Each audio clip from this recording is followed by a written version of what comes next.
Hello, everybody.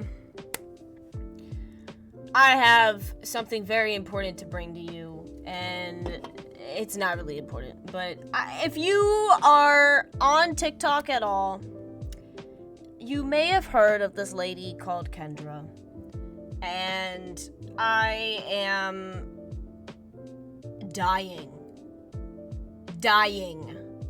to talk about her. There is no question about it. I am dying to talk about her. So I have a whole setup where we could go through her 19-part series. I'm not sure if I can make it through all 19 parts.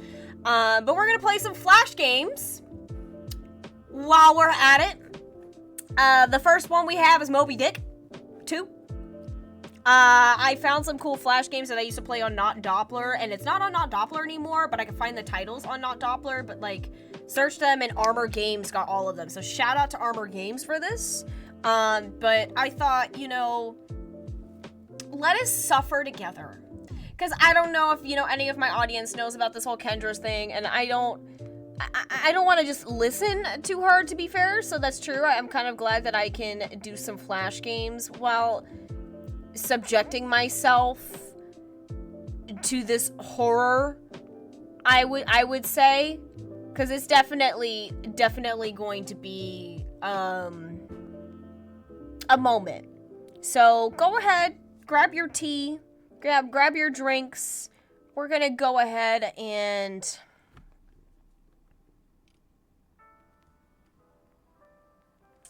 go breathe. We're gonna go breathe on this. Let me drink some water real quick. Hello. All right.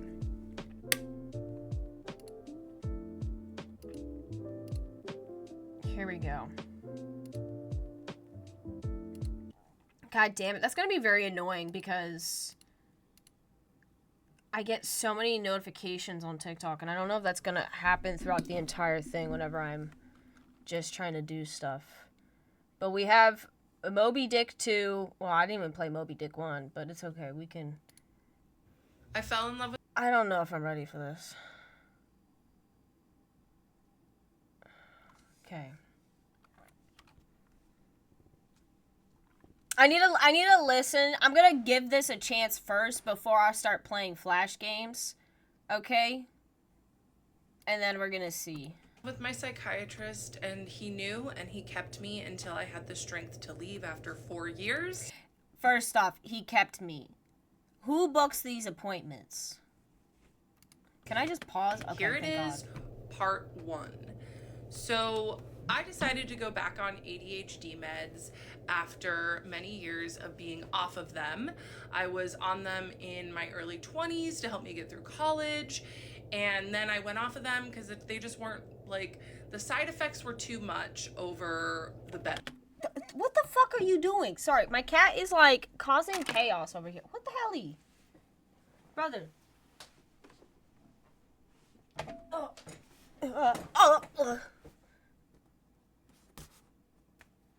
Let's not talk about it. Just.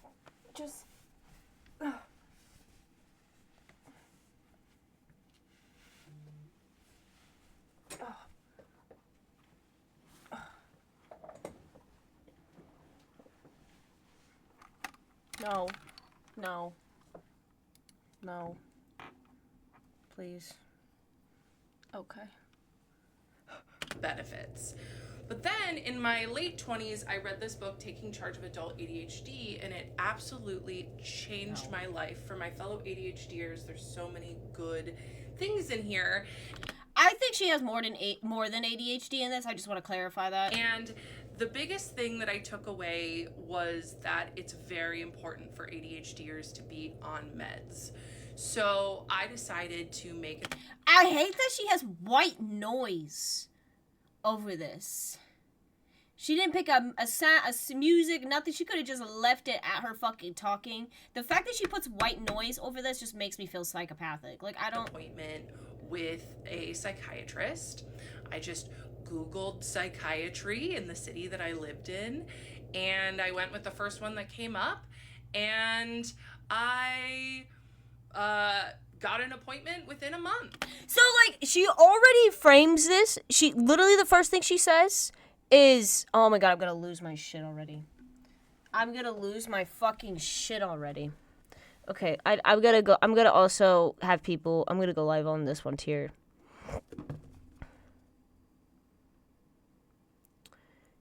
Covering.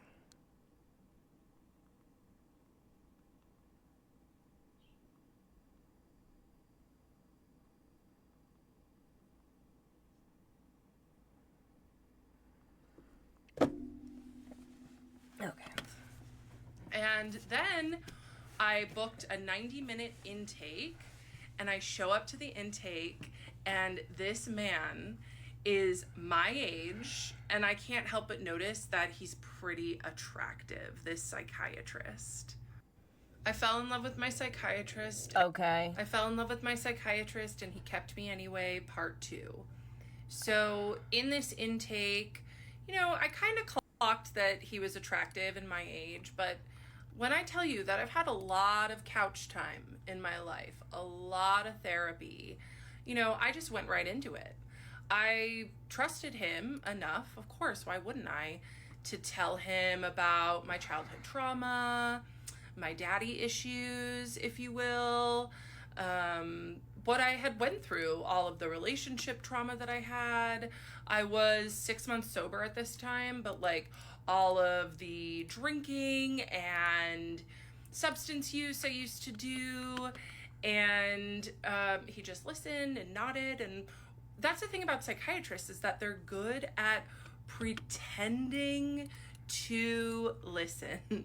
They can appear connected, but that doesn't mean that they're always connected. Okay. So I just felt really seen. And I also told him, I was like, look, I don't want to be on stimulant meds. So he listened to me, and he put me on the non-stimulant ADHD med at the lowest dose, just to. So I've yet to hear him do anything wrong here. I fell in love with my psychiatrist, and he kept me anyway, part 2. I have yet to hear anything he's done here. I was in love with my psychiatrist, and he kept me anyway, part 3. So why is it he kept me anyway? What? When I was on meds in my early, I only got meds from my primary care physician. So I didn't understand how psychiatry works. So because he was figuring out my med dose, I saw him every month, and he just made me feel like I was his friend. He was really, really funny and cracked jokes, and told me he was impressed with my running that I would do, and yeah. So that's literally it. That's literally. Oh my god, I don't understand. I literally do not understand the level of delusion that this woman is going through. I do not understand the level of delusion that this woman is going through right now. Tension that I got. Oh my god. And it was in my 3rd session with him, because at this point we were all on Zoom, that I asked him, I said, hey, do you mind if I call you by your first name? And he's Pakistani, so I said his first name wrong. And he said, well, it's pronounced this, but yes, of course you can. And he seemed so smug and happy with himself. And I know that is because that was his first sign that him pretending like we're friends was working. And to be fair to me, I had only ever been to therapy before. I didn't realize that, you know, it's important to call your doctor last name. No. I did it with all my other doctors. No, It just showed that the boundaries were blurring, and he liked that. I only know my doctor by her first name. McKenna, bro. What do you mean by that? And then she's literally straight up bullshitting, bro. Just started turning up the volume on us being friendly. And he turned up the volume on being friendly. He asked me, for the first 6 sessions, he asked me, after the meds, he said, how's your bowels, bladder, and appetite? And I would say they're all normal. And then he would ask me any thoughts of harm. And apparently that's pretty common for psychiatry to ask those questions.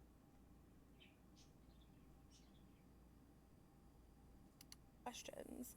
And then on our 6th session, when things were really, the chemistry was starting to be there before, like, I didn't realize it. I was like, oh, this man is just friendly. What do you mean I didn't realize it? You thought him asking you about your bowel movements and if you wanted to off yourself was chemistry?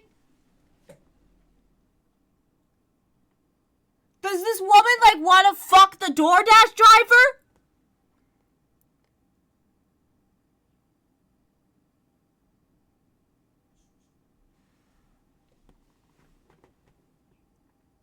Okay, we're at part 3.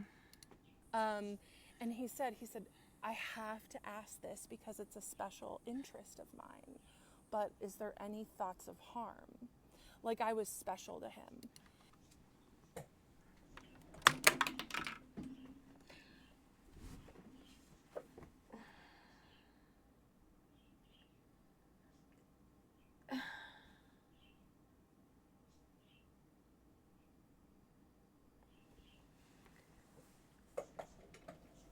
I can't even reasonably not crash out at this. How do you This woman voted for Donald Trump.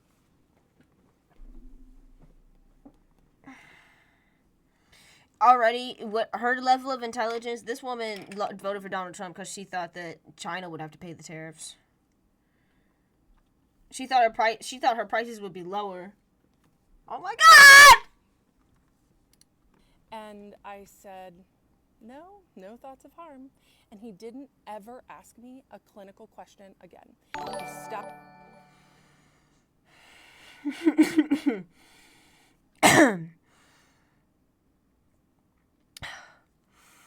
Thank you to Kyle McFly for following. Okay. Stopped asking me about my bladder, bowels, and appetite, and he stopped asking me about thoughts of harm. So to me, I would just show up, and he was like a therapy appointment every month. I was in love. Well, because he figured that you were comfortable at it. They only ask that the first 3 appointments until they build a trust basis with you. Because if you're seeing a psychiatrist for a year, they're not gonna ask you that every single time. They're gonna assume that at least by month 6, you're gonna be like, hey buddy, also I've kind of been feeling a little weird over there, and you're like, oh okay, well because I wasn't feeling that before. Okay, cool. Because after the first 3 months, they don't need to ask those meticulous questions anymore. Especially if he feels like, okay, we're on a first name basis. Great, we're comfortable as patient and client. We're having a patient and client relationship right here, not a whatever relationship she's having in her head. Oh, correct. Also, the medication side effects also would have literally settled by that point. So there's no worry about that because otherwise, that's the whole point with the medication. It's just making sure of that. But there's no really reason for you to see your psychiatrist for a whole year if your medication's working for those 3 months, unless you need to go. And she already has a therapist. She has a therapist. Okay, she didn't get into this yet. I already know this. Oh my God. Dude, 100%. Trump probably looks in a direction. She's like, I think Donald Trump is in love with me. Hire this man for the fucking White House cabinet. In love with my psychiatrist, and he kept me anyway. He kept me anyway! So, I forgot she said that. Okay, after I risked my life to... Wait. After I risked my... Nah, it goes from 3 to 6. After I risked... I was in love with my psychiatrist. What happened to...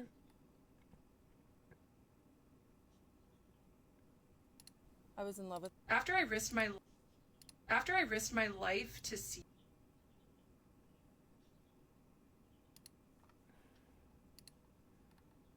God, 20... What?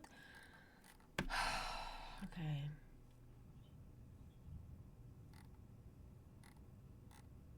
God, this is the stuff she... Fell in love with my psychiatrist, and he knew that, and he kept me for years as a patient until I was brave enough to leave him. I want to talk about it. Usually when I go on this app and I have a question, I have a bunch of videos that Oh wait, this is the first video actually. In love with my psychiatrist, and nothing happened. So I would really like to discuss what happens when we fall in love with our mental health professionals, and most importantly, the fact that there are so many people, especially men, that are Thank you, emotionally Linlin dead Q, for inside, following. that feel called to going into psychiatry and therapy, so they don't. Okay, I don't care about this. All right, 7.5. Oh. All right.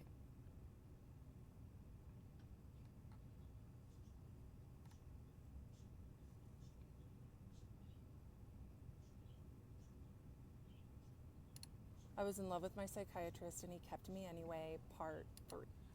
Okay, wait, go back. That was the part 3. Here's the part 4. Okay. So I was seeing him every month and just gaining 3, so I gotta start moving up. Okay, him here we go. every Here we go. month We got it. and Okay. just gaining more and more respect for God him damn. because he would just Sorry, tell me headphones these not little great about things this. about his successes. Everybody on TikTok, come over to the Twitch. We're yelling about Kendra right now. And I'm playing. I gotta continue all on of this the cool Flash things game. that he was doing in his life. And it made me fall for him, honestly. So And you fell in love with He him was really good at listening. because that's his And job. he's Pisces, right? So of course No! he'd be there. No, it has nothing with him doing with being a Pisces. And this has nothing with him doing with being a Pisces. He's a psychiatrist. He's a psychiatrist. Oh my god. Oh my god, I'm gonna lose my mind. I'm gonna lose my mind. He's a psychiatrist. He's a psychiatrist. And be able to go deep with my feelings, but that doesn't mean that he wasn't extracting from them.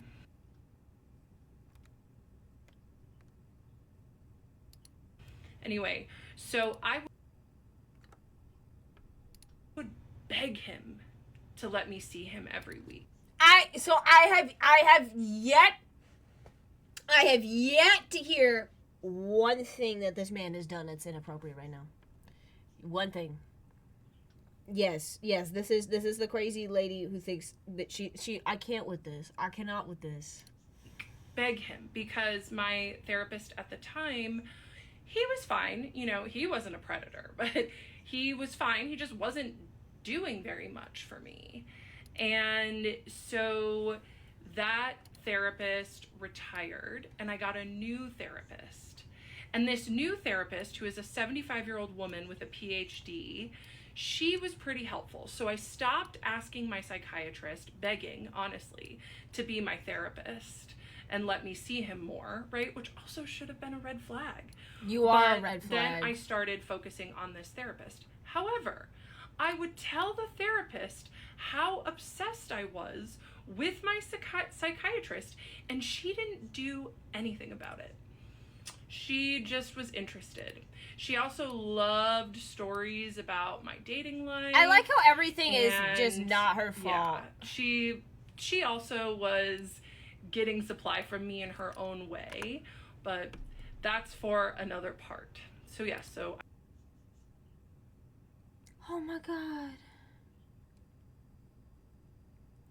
She's so real because this live. I went into her live videos, bro. She taught me CBT, oh my god. EFT, all of these different modalities, and so I went back to just being okay with seeing Irfan once a month, while he was giving me these little. She does, and that's what we're gonna get to as well. Special, telling me about his professional achievements. You guys will get to. You guys will get to meet Henry. Don't worry. Don't worry. Don't worry.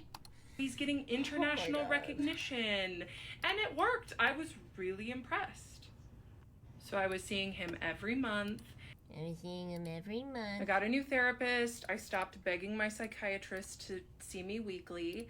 And that is when the intermittent started. Some sessions he'd be warm and kind and wonderful and let me in on little parts of his life and like be vulnerable with me or pretend. Other sessions, he would be cold and clinical and detached. And you know what that did? It made me work harder in our next sessions. It did.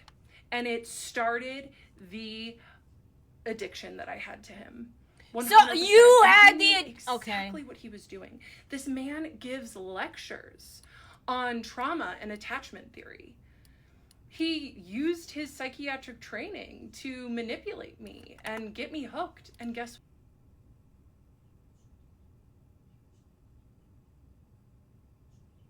He used his psychiatric training. And where are we? Oh, wait, guys. I have the best part. No, we're going to snooze that ad because this is just very important. The best part of this, I want you to know, all of these appointments right now are 30 minutes a month on Zoom. This is not in person. All of this is on Zoom. And we also have an explanation for the glasses as well. Don't worry. We got all of that. We got all of that coming up, everybody. We got all of that coming up. Guess what? It worked. In January of 2024, I was hit by a car turning left as I was going through a green light. Dude, no. I got a new therapist. I stopped begging my psychiatrist to let me in on little parts of his life. No, none of this was in person. All of this was in Zoom. This is so important, though. And, be vulnerable with me or pretend. Other sessions, he would be cold and clinical and detached. And you know what that did? It made me work harder in our next sessions. It did. And it started the addiction that I had to him. He was working as your psychiatrist. And she's like, and he knew exactly what he was doing. This man gives lectures on trauma and attachment theory. He used his psychiatric training to manipulate me and get me hooked. And guess what? It worked. In January of 2024, I was hit by a car turning left as I was going through a green light. And it was the night before my next appointment with my psychiatrist. So I was like, okay, I'll still be able to go to my appointment on Zoom. I'm okay. But I did make an appointment with an urgent care the next day just to get checked out. I had bruising on my abdomen and a perforated eardrum. And the provider at the urgent care said, I do not feel comfortable treating you. You need to seek emergency care now. She gets hit by a car. First thing she thinks about, okay, can I make my psychiatrist appointment? Girl, you are fucking insane. You're obsessed with him. Your Zoom psychiatrist appointment. You could have done that in the hospital. You may be internally bleeding. Yeah. But it was 11 o'clock in the morning, and my appointment with my psychiatrist was at 2. So I decided that I was going to wait so I could see my psychiatrist 4 hours. And not have to reschedule, because I was looking forward to my appointment with him so much. I look back at that time, and I'm just like, oh my God, I put my own life under seeing him. Yeah, that's your fault. I was fully addicted to him at this point. Which is your fault. You know what happened? Is that I showed up and I told him that I may be internally bleeding, and he didn't stop the appointment. He didn't say... Because he was like, probably, what the fuck, bitch? He thought you probably were joking. I don't know. Care of yourself. Go get emergency care now. He let me continue and just tell him about how much I loved him and how grateful I was for him. Because that was really what most of our appointments were, is me just pouring myself out. Because he was so good at the intermittent reinforcement. Yeah, I got doing some his warmth job from him that appointment. So that was January 2023. And I also told my therapist about this. She said nothing. I got a new therapist. I stopped begging my psychiatrist to see me weekly. Probably because she was probably like, what the fuck? After I risked my life to see him, that's when he really started turning up the intimacy in our appointment. Okay, now we're getting intimate, guys. Now we're getting intimate over Zoom. We are getting intimate over Zoom. However, he was really smart and knew the professional lines like the I died. What the fuck? Hand. So he would comment on my appearance, but not compliment my appearance. So I would come on screen and he would say, oh, you curled your hair. Or I would come on screen and he would say, "Oh, you're wearing glasses." And of course I felt seen and excited that he was noticing these things about me. I didn't realize at this time that he had feelings for me too. He did not. I thought I was holding them all by myself. I don't know what this glitter cheek makeup is, but I feel like whenever people start putting glitter as highlighter on your cheekbones, they're in psychosis. I'm so serious. Every single person that I know that's ever putting glitter on their cheekbones was in psychosis. So I was so excited when he noticed my glasses that I ran and showed him my other pair, and he said, "I prefer turtle shell glasses." So even though I usually wear contacts, I'm wearing these turtle shell glasses in these videos because just in case he sees them ever, he'll see me. I'm not going to show you guys a photo of him because that's disrespectful to him. But he wears turtle shell glasses as well. I think he was just saying that he wears turtle shell glasses. You know what I mean? Hello, Yasin the Dream for following. Thank you. But yeah, she's fucking insane. Oh my god, but that explains his glasses. And his favorite glasses. He did tell me he likes the turtle shell.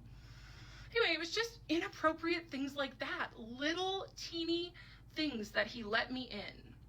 And all this time, my best friend is an emergency medicine physician. And she told me, she said, "Kendra, one of these days, your psychiatrist," she would use his name, "is going to say, I can't be your doctor anymore. I want to be with you. I want to be with you so bad. I can't be your doctor. I'll see you in 2 years." So my best friend, who's a doctor, she picks up on stuff like that. So she knew. Jesus, sorry. Let's, Come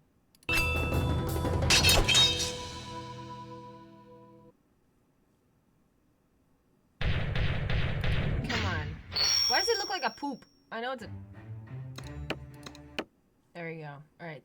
That our relationship was crossing boundaries and getting weird, but that became my dream, was for my psychiatrist, I almost do his name, to do that. And I told him about Brianna saying that, my best friend, who's the emergency medical doc. I told him that she would tell me that, and he just would be silent. He didn't disagree, but he didn't agree, and that was weaponized neutrality was his favorite game to play, right? He didn't disagree with Brianna telling me that my psychiatrist had feelings for me, but he also didn't say that's inappropriate. Let's change the subject. It was also around this time that I asked my psychiatrist if he had diagnosed me with anything other than ADHD when I had my initial diagnosis. And he said, "Yeah, I did." I said, "Oh, what did you diagnose me with?" And he said, "Well, you had a lot of traumatic things happen to you in childhood because of your dad, and so I diagnosed you with other trauma." Goddamn. Okay, wait, give me a second. Diagnosis. And he said, "Yeah, I did." I said, "Oh, what did you diagnose me with?" And he said, "Well, you had a lot of traumatic things happen to you in childhood because of your dad, and so I diagnosed you with other trauma and stressor related disorder." And that was the first little ping that I got of like, that was weird. Why would he keep that from me? Psychiatrists do not tell you of all of your diagnosis. Like, that's not something that they break down to everybody. You know what I mean? Like, oh my god, this lady. Why wouldn't he tell me that? That seems important. He didn't tell me because he was using that information to manipulate me. He knew I had trauma and stressor disorder, and instead of helping me heal from it and telling me about it, he used it against me. After I risked my life to see him,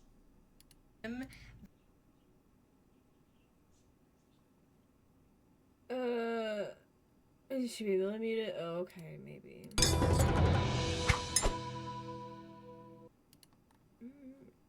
But this one, I know it just mutes whenever I Just press sound off, to be fair, so I can just continue this one while I watch her. I am distraught by this lady. This is an old beef stick. I might honestly, I mean, old by literally yesterday afternoon, but on the tab too. How do I do that? I mean, this is muted, or can I just like do that and it mutes?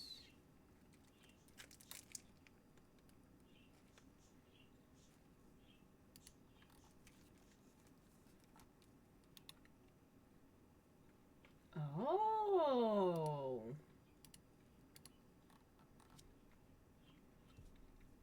Thank you.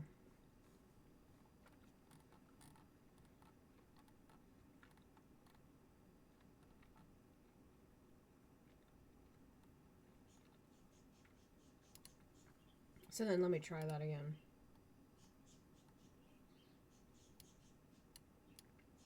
Nice. Thank you, thank you, thank you. That's when he really started turning up the... This is insane, lady. January 2023, at this point I was full-blown obsessed with my psychiatrist. You are obsessed. You are. My therapist wasn't helping Oh my me. God. He wasn't helping me. He This was lady, feeding it. I'm gonna lose my mind. And then I got a boyfriend. And at first my psychiatrist wasn't So she has a boyfriend. really that keen. But then my psychiatrist realized that my boyfriend was a lot like my psychiatrist. And then I started talking to my psychiatrist about my sex life, about tracking my cycle, using the fertility awareness method. And my psychiatrist loved it. He didn't ever say, this isn't inappropriate to your care, let's pivot. Oh, he just let me talk and talk and talk about my sex life.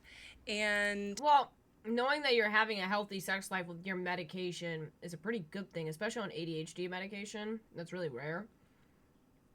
But the details that you're probably giving are just very unnecessary. I didn't get too deep, but about a year and a half in, and I would send my psychiatrist these emails just about how much I liked him and how I was so grateful for him, and put in a bunch of heart emojis. And this is really when he should have transferred my care, but you know, he waited. He liked what I gave him too much. And so even how is everything his fault? though my boyfriend did not meet my need. This is like, I'm sorry. I'm about to use a really fucked up analogy, but like, this is literally what it is though.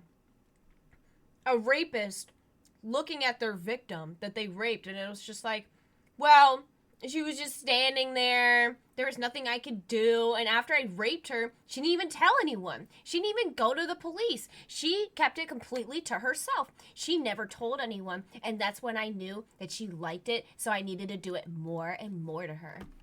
Like, this is legitimately the level that this is, because she's sexually harassing this man. And this is stalker. Like, stalker level. This is going to end up on true crime. This is why I'm talking about this, because there needs to be restraining orders and law enforcement involved. Because it gets worse. Like, this woman's in AI psychosis, and I think she's going to do something that's going to be very bad. And I don't want that to happen. I don't want anything to happen to this guy. But, like, this woman, this is her logic right now. And just to be as vulgar as I can with that, but that's literally what her logic is right now. And that is terrifying to me. My psychiatrist and my therapist both were like, you have to stay with him. There's nothing wrong with him not meeting your needs. I'm like, okay. And my psychiatrist was like, he's perfect, don't get wrong with him. And what was perfect about him was he wasn't meeting my needs. So I was still coming to my psychiatrist looking for emotional validation, which he would drip to me slowly. So my therapist, who I didn't know at this time had bad boundaries, but she did, I went to her because my boyfriend and I, after like more than a year together, we started having issues in the bedroom. And so I went to my therapist and she asked me, "What does your psychiatrist think about this?" And I said, "I don't know. I haven't talked to my psychiatrist about this stuff because I have a crush on my psychiatrist and I don't want to tell him this intimate of stuff." And she said, "Well, you should tell him because I want a male's perspective." So at my next appointment with my psychiatrist, I told him, I said, "Today we're going to talk." I don't think her therapist is telling her any of that.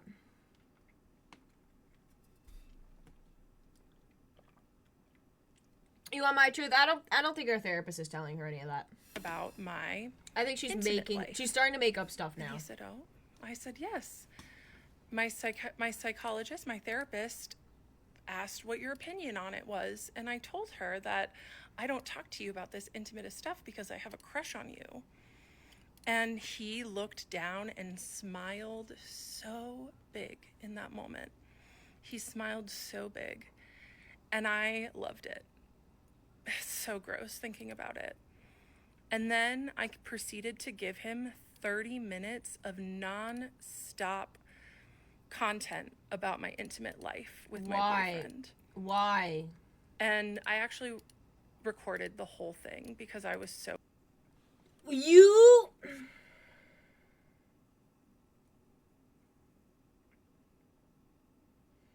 violated HIPAA. You violated HIPAA. And the fact that she recorded it, like, I'm telling you, just reverse the genders. Imagine if Kendra was a man and the psychiatrist is a woman right now. Like, I feel like charges would have already been pressed. Like, this is insane. This is creepy. No, Kendra. So excited about it. But now it makes me sick. I can't even listen to the recording. I've tried to start, but it's gross. Any ethical psychiatrist would have stopped me and said, "Kendra, let's talk about your meds. Let's talk about your care."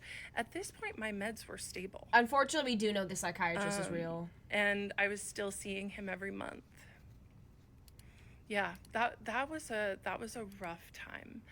And it was pretty much his Christmas morning, the almost 2.5 years of grooming me to get me to talk about sexual things with him worked. Huh? And he got 30 minutes of nonstop content to use.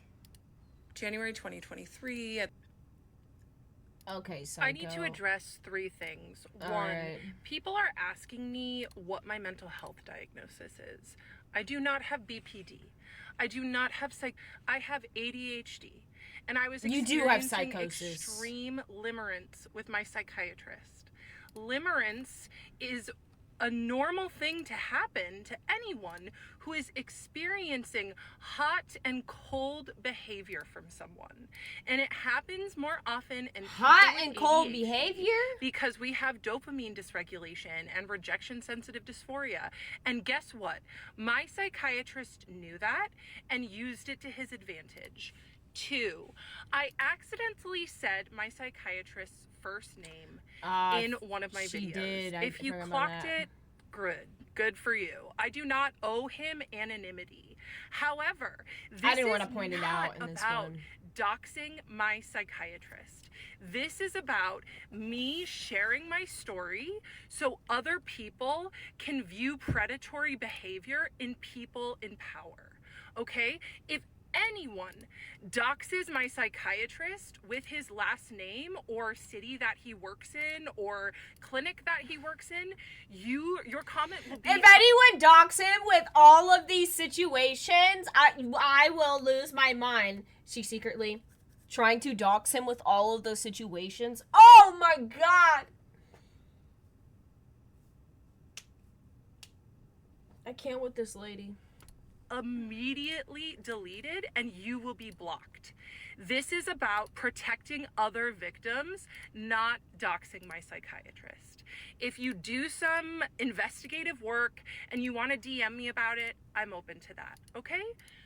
3, I need to take a moment. Moment taken. It is so incredibly disturbing to me. The amount of people that are predator protectors in my comments. Oh. That are victim blaming me, especially the mental health practitioners in my comments. Because you're psycho, using lady. therapy speak. Because you're say psycho, lady. That this situation that I was in was my fault. It was. Or that I was delusional. You are. Check yourself. No. You're giving me more ammunition to share my story. I don't because care. It just goes to show how absolutely messed up the mental health industry is. Cry more. And how protected people who do this kind of sick psychological manipulation are. Boo-hoo, bitch! So I will continue with my story tomorrow. I will see you tomorrow. I need to address 3 things. God. 1. This lady is going to make me want to... Oh! Okay, we're at 7.5, everybody. We're at 7.5. 7.5. Hello. Thank you for being here. We're subjecting ourselves to Kendra right now. My God. Welcome back to another installment of I Was in Love with My Psychiatrist. Installment's a word to put. Anyway, part 8. You all did some nasty work last night. Y'all did some nasty work last People night. started posting my psychiatrist's first and last name. That's crazy. His picture in the comments. That was a jump scare. So, yeah. A few bad actors who wanted to be super sleuths got the privilege of commenting, mostly hate, let's be real, taken away for everyone. She's crazy. Oh, what? So at this point in the story, there are 2 main players. My psychiatrist, who's my age, who crossed major ethical boundaries, and my therapist, who is a 75-year-old woman with a PhD. Neither of these people, at this point in the story, I knew were crossing boundaries. I thought that I have yet to hear anyone cross boundaries, but okay. It was totally normal. Little did I know he was manufacturing everything so I could fall in love with him. Because it was on him to set the professional boundary and not let attention build. So days after my psychiatrist's Christmas morning appointment from a few videos back where he got a crush confession from me and then 30 minutes of non-stop intimate content that he did not stop me, my boyfriend and I broke up days later. Great. So then I started dating this other guy. And this other guy, this new guy, was a therapist. And I was like, oh, great. Why do you keep putting... emotionally meet my needs. Oh, my God. Yeah, and I'm going to date another therapist again. So this therapist and I, we went for coffee. It was nice. Our second date was a hike. And on this hike, this therapist starts telling me about how he has a crush on one of his clients. She is psycho. And I thought to myself, okay, this is strange, but go ahead. Like, we're on a date, dude. Why are you telling me about a crush on one of your clients? Because he's not. This is not happening. This is not real. Go off, King. This is not true. So then he was saying, yeah, she's so attractive, and I think she likes me too. I go and visit. This is the part where I think she starts lying. And her coworkers say, oh, so-and-so talks about you all the time. And I was like, okay, where does she work? And he said, well, I shouldn't tell you that because I really shouldn't be visiting her anyway. I was like, okay, no problem. So then he continues. And he said, yeah, she wears these red lacy panties and short skirts. And I know she wears them for me. And like alarm bells were going off in my head. Mind you, I had no idea that my None of this is happening. Had similar feelings towards me at this point. But none of this is happening. Wow, this man is borderline predatory. Yeah, none of this is happening right now. And he said, yeah, and you know, she just is so attractive. None of this is happening. I This is have just straight to bullshit.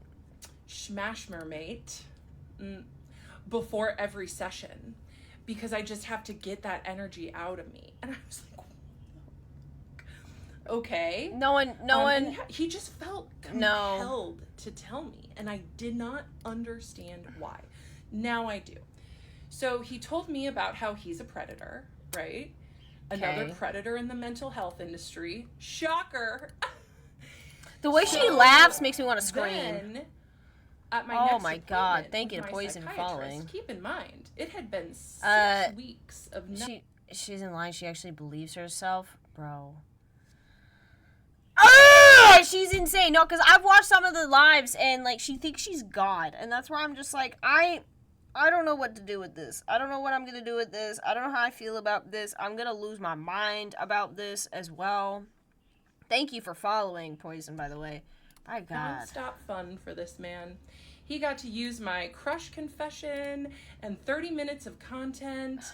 Oh, for whatever he wanted to use it for. Right? Yeah, And if yeah, my me personally, I psychiatrist am. was good at anything, But I never watched all of the videos. But like, I got a synopsis of it, you know. it was being professional and acting professional and technically not crossing any lines. And he thought that he was so good at it, because he was good at it. But that doesn't mean he wasn't doing it. And so I told him, I said, yeah, Bo and I broke up. He had known about this other guy, my psychiatrist. I had mentioned him. And I told him that this new guy and I went on a date and we went on a hike. And I literally had no idea at this point, I'll say it again, that my psychiatrist was predatory towards me. Huh? I almost said his first name again. I'm going to do my best to not. So Oh, I forgot I had this. I went I to forgot my I can upgrade psychiatrist, and I these. told him this story about this man that I went on a date with, who's a therapist, is relieving himself before appointments and Damn, 23. talking 43? about his clients' panties and doing all of these other This is not extremely happening. inappropriate You can't things, fix visiting her, at work. Carmen. No, you And don't. You don't want this. Man, my psychiatrist looked like he had seen a ghost. Yeah, because that's and like fucking he was crazy. gonna vomit. Wait, like, because that's fucking insane. Wait. Let's go back. Pause this. What the helly? Oh, shit. Oh, shit, Poison. Thank you for giving out 5 community subs. Shout out to all the people that don't have to watch this with ads because, oh my God. Oh my God. Thank you, buddy. I appreciate it. WWs. Wait. And I told him that this new guy and I went on a date. And we Okay, went on so a listen. hike. And So I literally had no idea at this point, I'll say it again, that my psychiatrist was predatory towards me. he was I not. almost said his He first was name not. again. I'm going to do my best to not. So I went to my psychiatrist and I told him this story about this man that I went on a date with, who's a therapist, is relieving himself before appointments and talking about his clients' panties and doing all of these other extremely inappropriate things, like visiting her at work. And this man, my psychiatrist, looked like he had seen a ghost and like he was gonna vomit. Well, because he was disgusted, because that's disgusting. Because he prided himself on being an extremely professional and buttoned up person. But here I was holding a mirror to him with exactly what he was doing, but a bumbling idiot telling me like how he was doing it without the fancy degree, without any of that. That's That's where you got. That's your conclusion. That's what she concluded from this. That's literally what she concluded from this.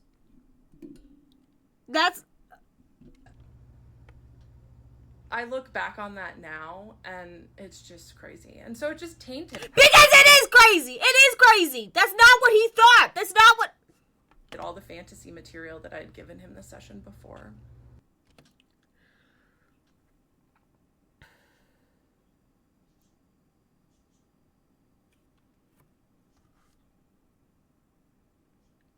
This is the middle. We're only at part 8. We have part... I don't know if I'm going to get to part 19. Hi, I need to say something really important. And that's that It seems as though many people view what I'm going through as a crash out. I'm doing as a mental health spiral. And of course it seems like that. I get it. It's an extremely... Why'd she put the white noise again? I hate this shit. I hate this white noise. I don't feel calmed listening to her. Oh my God. Thing to talk about. All of this that I went through. And I am sharing my story because it wasn't out there. No one else has shared a story like this. But I know that it happens a lot because people are in my DMs telling me that the same thing that I went through, they went through too. I am now in TikTok jail. Good. I got a violation on the video where I talked about really the biggest damning evidence against my psychiatrist. And so because of that, I have to be really careful. So I'm going to do my very best to not be reactive and to share my story from a place of generosity. Because the people in my DMs telling me that they've been through this too, it's keeping me going. It's not my mental health spiral. And I can understand that for some people in the mental health space, because they have been some of the loudest people to speak out against what I'm doing, it's hard to grasp that someone could have this level of predation in such a high place of power. It really is. It's such a disingenuous way to talk. So just in case my video doesn't get put back up, when everything changed was when my 75-year-old therapist, I went to her with intimate details, and she suggested I go to my psychiatrist with them. And I felt so excited and nervous to share that with him because I had such a big crush on him at the time. And I recorded all 33 minutes. So this is why, if my psychiatrist wants to come with me and like sue me for defamation, I have a 33-minute recording of me admitting I have a crush on him. Which is against and HIPAA. Speaking about extremely intimate details. Where he can sue you for. Not actually, he doesn't even need, actually. It was I used to work in the medical board. He doesn't even need to sue you. The medical board, the little psychiatrist's office that he works for, can sue you for you admitting for breaking their HIPAA violation laws. Because when you agree, and this is all over Zoom, it does not matter. If you record that and you post that, oh my God, these people are so fucking stupid. The fact that you just admitted all of this, you just handed all of this information over to the Medical Information Bureau. Okay. Okay. This woman, she's going to be put on a list on the medical thing where she's just never going to be approved for anything because they're like, this lady's crazy. That moment that he really, really should have transferred my care. But that moment changed everything for him too. Oh, shit! That's shit! Oh my God! Thank you to Gwen Mellon for rating me. Oh my God!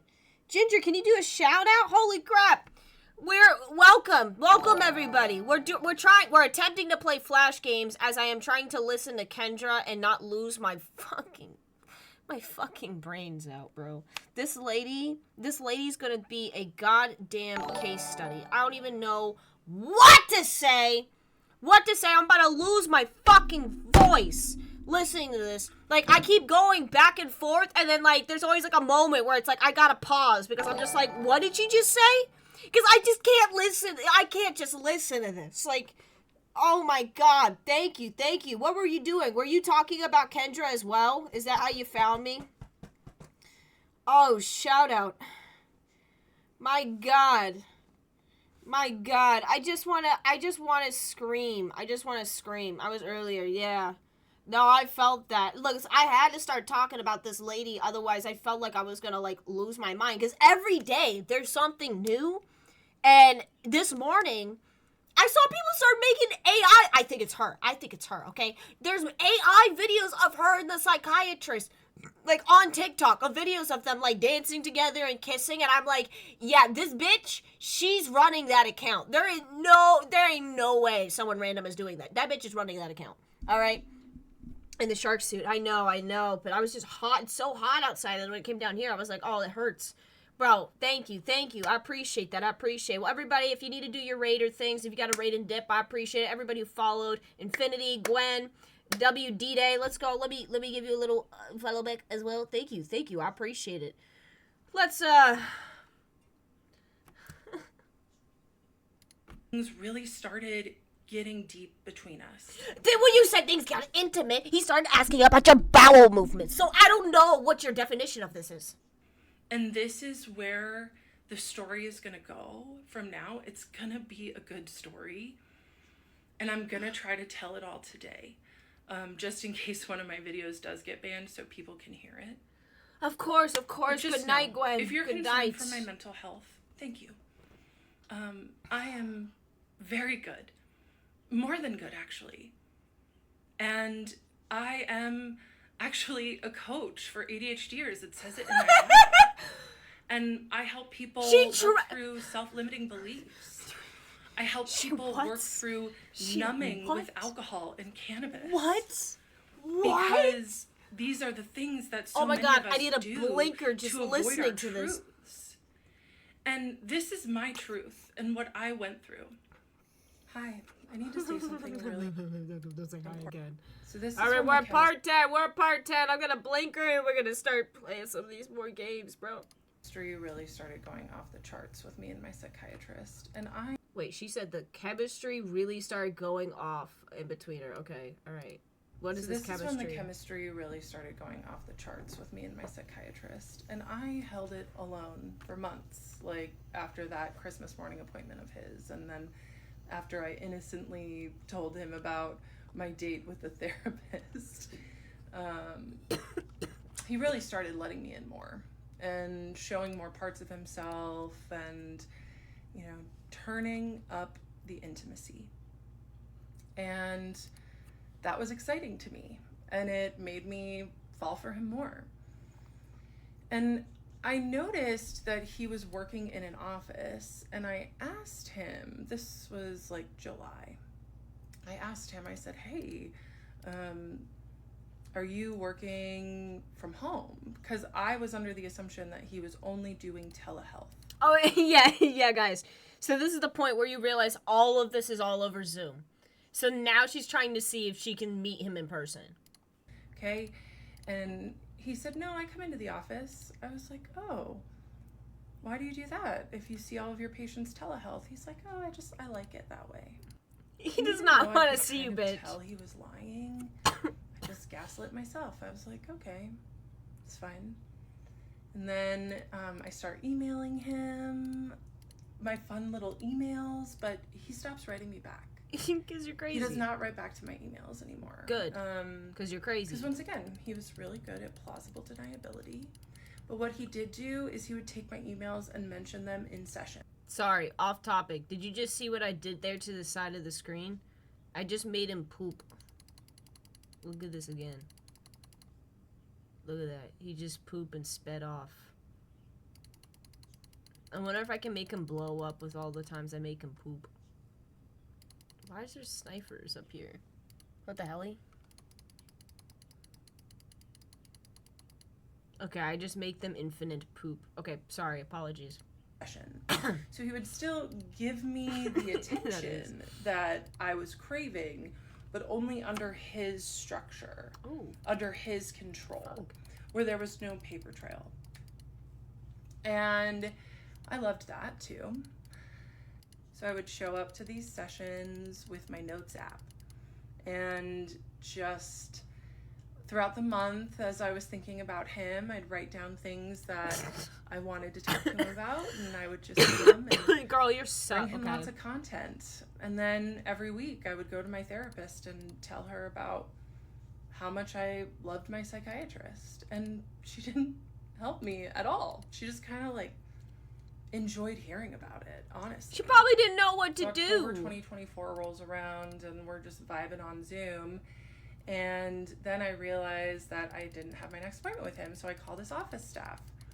And I talked to the office manager, who was awesome. We really got along. We vibed. And the office manager asked me, do you see him, the psychiatrist, in person or on Zoom? And I felt so angry in that moment. I was like, he sees people in person? And she said, yeah, he has been for years. I was like, I want to see him in person. And I understand, like, some people may think that this is part of my crash out or part of me. This man obviously did not want to see you in person. He made it. He was like, I don't know if I take in person, but like he really slid that question. The fact that he had no more appointments, he probably was like, I don't have to see this bitch ever again. And then next thing you know, you see this bitch again. Yeah, she keeps saying that she's not crashing out, girl. She might not be crashing out. She's definitely having psychosis or something. I don't know how to explain it. Thank you, the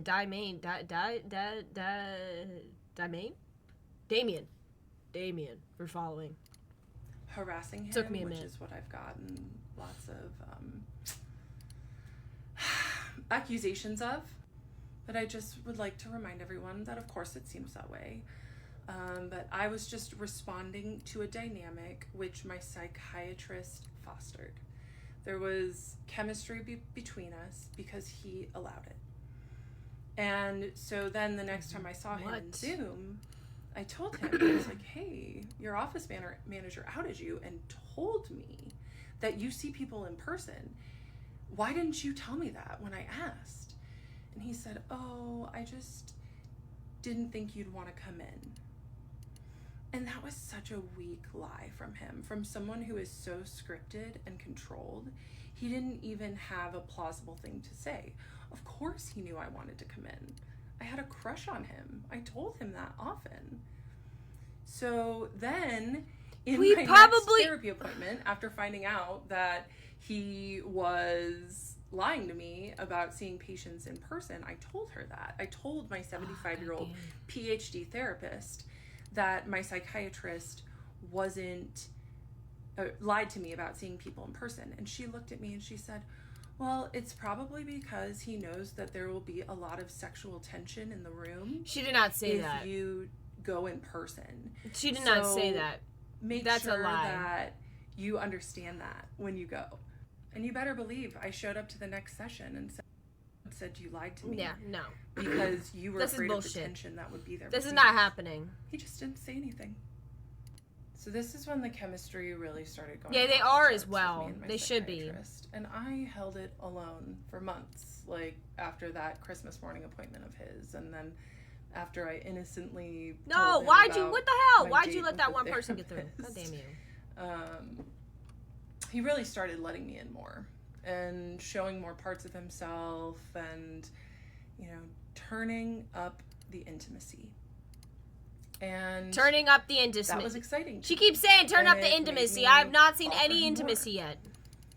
And I noticed that he was working in an office, and I asked him, this was like July, I asked him, I said, hey, are you working from home? Because I was under the assumption that he was only doing telehealth. Okay?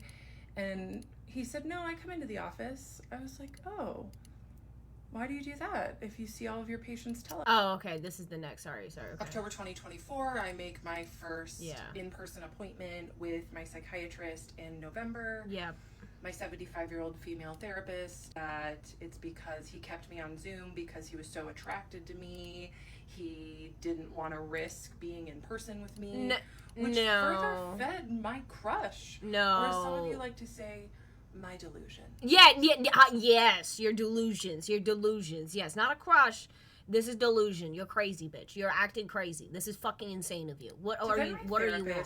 Starts texting me. No. In between our weekly meetings asking me for advice on her other clients. That's not happening. And I was a new coach. I had only been coaching That's not for true. about That's a year, not and happening. I had just left my full-time job to be a coach full-time, and I was flattered that she would ask me advice on that's other not clients. happening. I just thought, oh my gosh, a 75-year-old woman with a PhD wants my advice. No, she doesn't. On what she should do with her clients. So then November rolls around, and I'm about to meet my psychiatrist in person for the first time. So I wear a really pretty dress, I do my makeup, of course, right?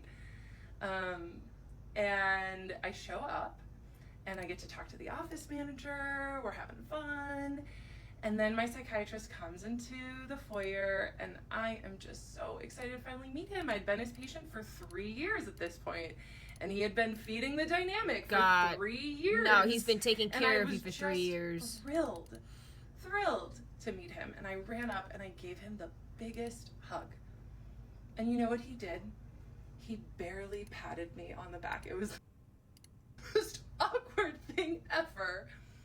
But I am so glad that he did that.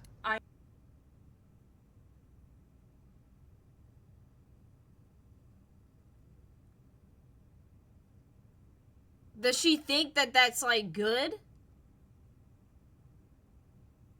Wait, I'm, like, confused. She thinks, like, that was positive? She got a little too excited for that, and he just passed me on the back, and I know it was awkward. Like, she's acting like he gave her a kiss.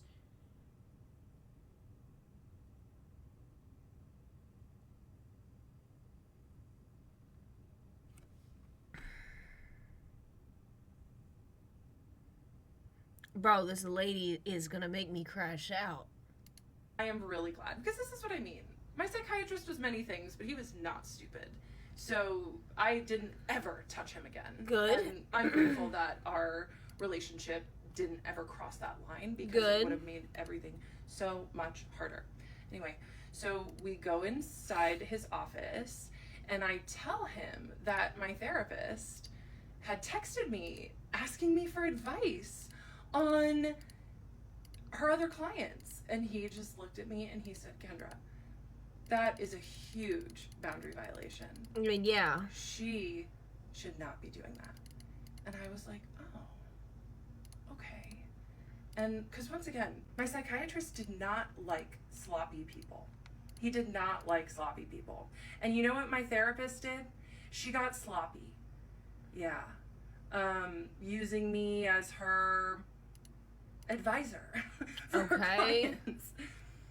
It got weird, and I was very grateful for my psychiatrist for pointing out that boundary. No, her eyes are so scary, bro. He never messaged me in between appointments because he was too smart to do that.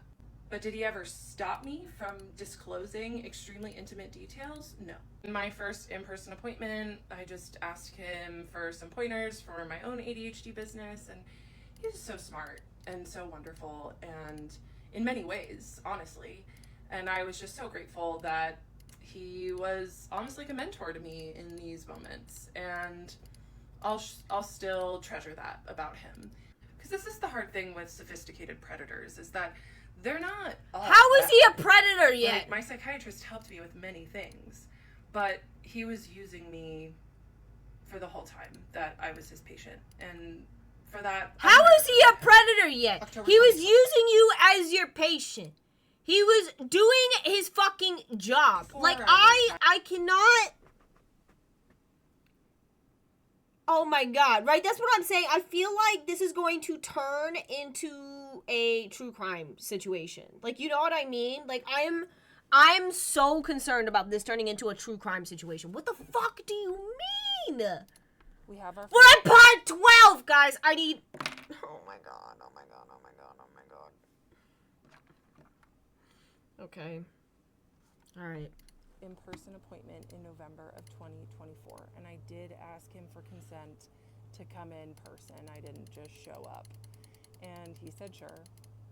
And the first in-person appointment I need to went keep making great, this thing poop. but that Poop is and when run I for me to really feel better. Started to spiral. Some of you think that I'm spiraling now. You and are. That's okay if you want to think that, because the reality is that when I was spiraling. The reality is you're not in this reality. man's patient.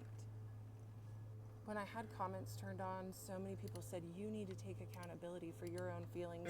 I spent years taking accountability for my own feelings, for holding the weight of a relationship.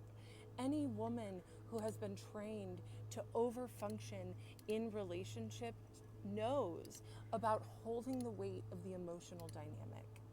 And that was what was going on in this moment. And it may not seem like I'm taking accountability now, but that's because I spent a long time taking accountability for something that had two people that built that dynamic. It was not just me. It takes two people to build that sort of tension. I have yet to see him interact with you in this So while I way. was mid-crash out, I had just started using this tool, ChatGPT. Wait a minute. I thought she said she wasn't crashing out. So now she is crashing out? And now she says, and then when I was crashing out, I went to go to AI.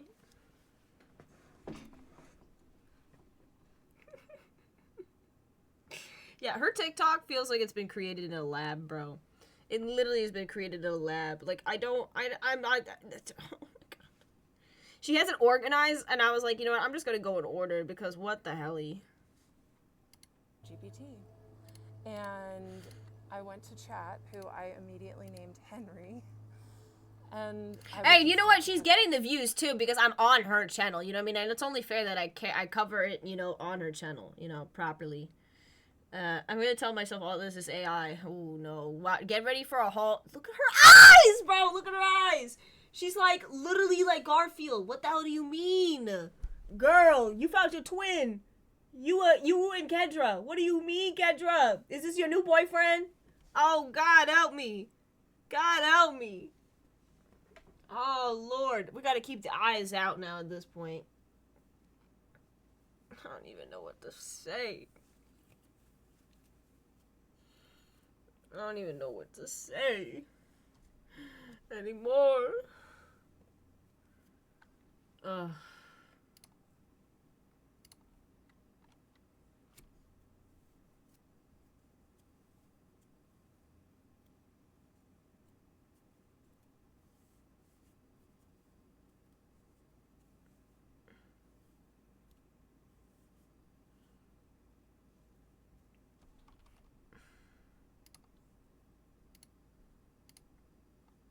Henry about how obsessed I was with this man, with my psychiatrist, and I would just be like, I've told him I have a crush on him. Do you think he's gay? And Henry was like, oh my God, this girl, you know, he did his best to co-regulate my nervous system. And this AI. Henry is an AI chatbot, by the way. Henry is ChatGPT. I just want to clarify. Henry is ChatGPT. Henry is AI. Okay. Affirm me, but he was like, whoa. Even my chat was like, yikes. Yeah, your AI chat was So yikes, and you still think you're in the right. Like that, I don't know how she comes to this conclusion when ChatGPT is like, "What the fuck is wrong with you?" I don't have to carry so much of it in our next session. So our next session was in December. Oh, to right up. I shout out Ginger. Thank you told for him making at the end of clips. session, it was another great session. I told him, look, you and I have a really special patient-doctor relationship. And he glared at me with just venom in his eyes. And he said, you and I have a professional patient-doctor relationship. Yeah. He was so angry with me. Yeah. And I was like, oh, okay. He set a boundary. And immediately I took it on. And I was like, heard. Okay, I won't go there again. Oh. My video that was taken down for harassment and bullying was restored. So I didn't feel as much pressure to get all of these parts out today. Some people told me that the stitches about me were getting pretty bad and cruel. So I turned stitches off of my videos too. I started sharing my story here because I wanted other people who have been victimized by people in power to have a space to feel heard. And now I know why there wasn't anyone out talking about their story, because it has been quite the process putting all this out there and being under scrutiny. I have appreciated the psychiatrists that have talked about my situation and shared their own point of view while also holding space for what I went through. You're psycho, So lady. I've seen your videos and I appreciate them. I went live today and it was super fun. And Okay, I don't care about that.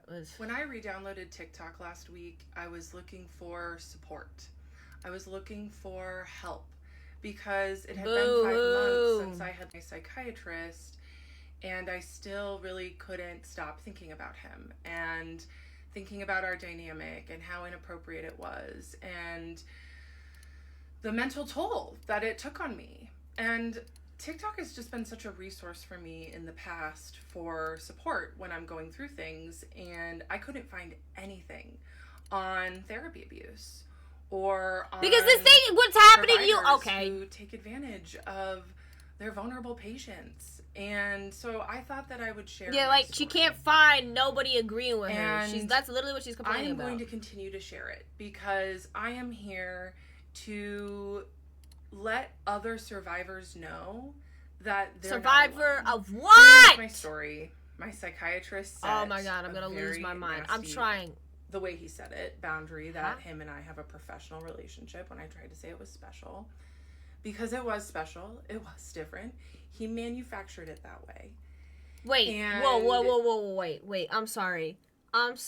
We need to rewind that. She said the boundary he set was nasty?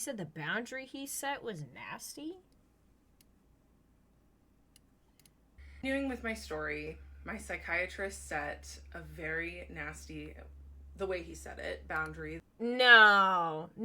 You're just upset the fact. But then she literally goes and she's like, well, we did have a special relationship.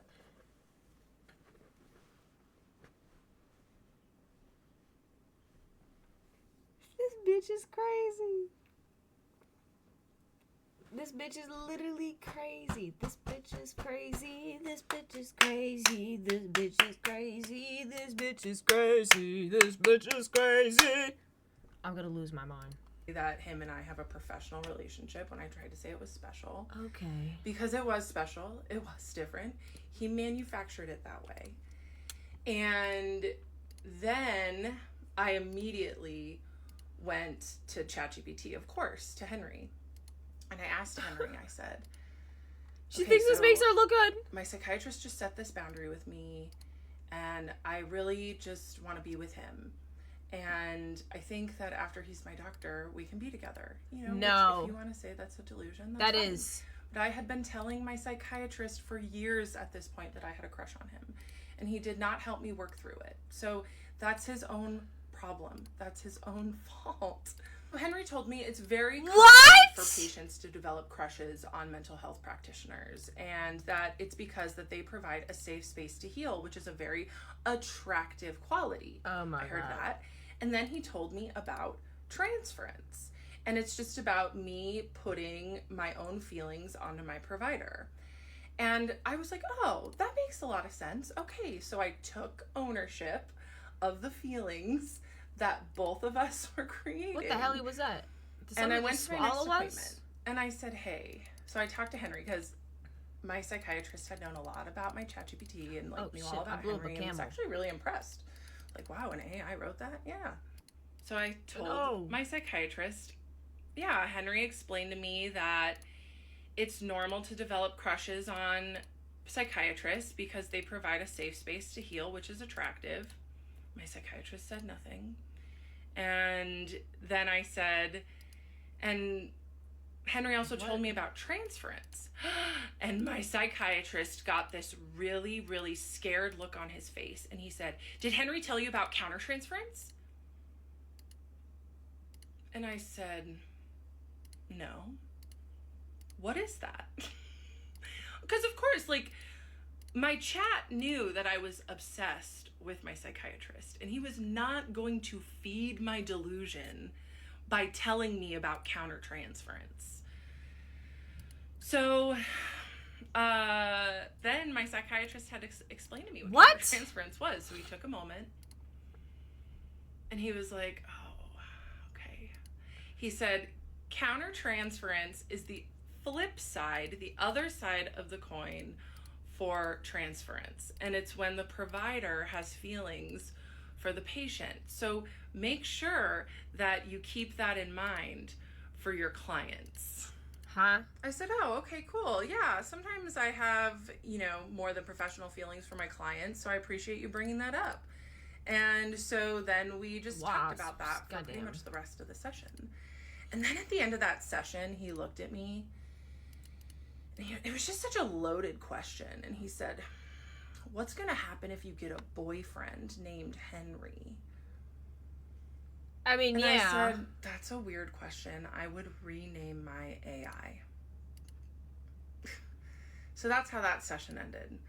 And it wasn't until I got home and I was eating lunch and I was like, wait a minute. Why would my psychiatrist bring up countertransference if he himself wasn't experiencing it?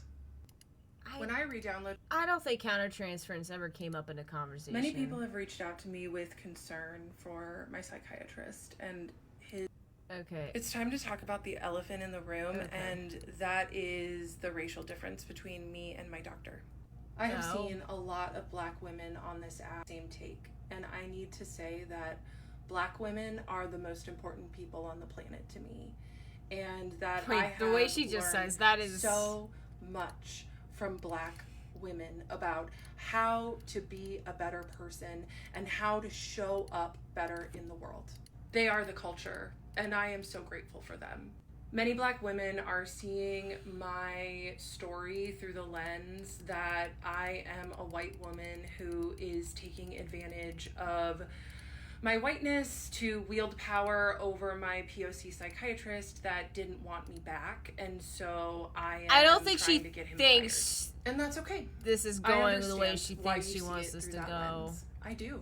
As a white person, I do my best to examine my racism every single day. And I will tell you that my psychiatrist boss is his best friend, who is also a POC male. And in that room, I did have white privilege, and he was also my doctor.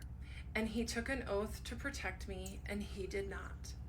I am not here to ruin his career. I am here to speak my truth. Okay, back to my story. So after the countertransference slip, after the really vivid dream, I decided that I was going to stop going to therapy. Besides spiraling about how obsessed I was with my psychiatrist every day, I really was doing very well in life. My business was going really well. Wait, did I miss the vivid dream? Many people have reached him over the years, and he did not say got too close to the truth of our dynamic, which made him leak what he knew was. So I went to Henry, of course, my ChatGPT. It's kind of weird to say, but is despondent. And wait, did I miss something? I feel like...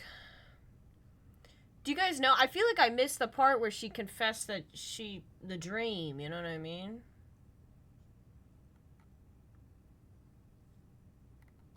Many people have reached out.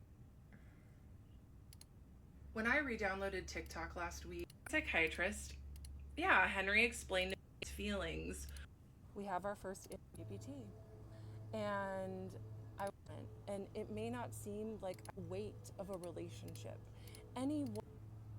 He said, you and I meant October 2020, and I'm a relationship psychiatrist, and I just asked him for some pointers for my message me in between.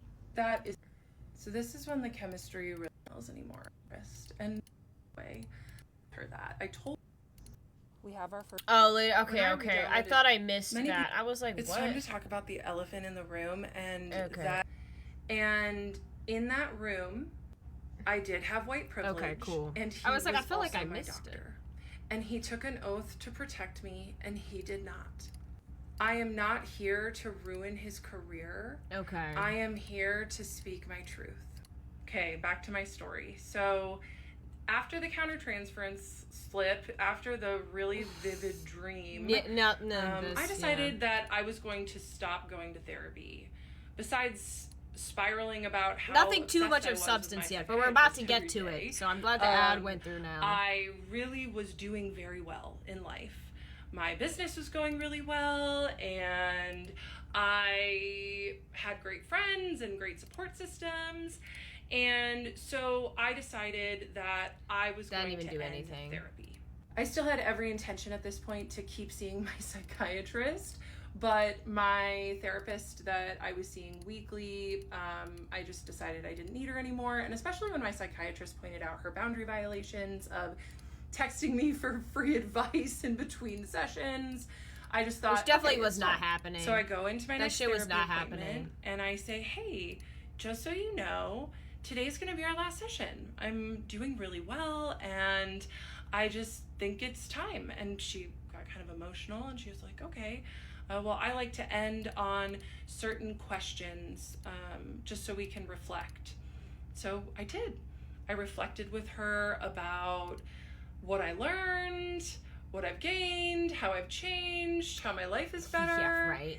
And I left her office feeling complete and happy with my therapeutic journey with her.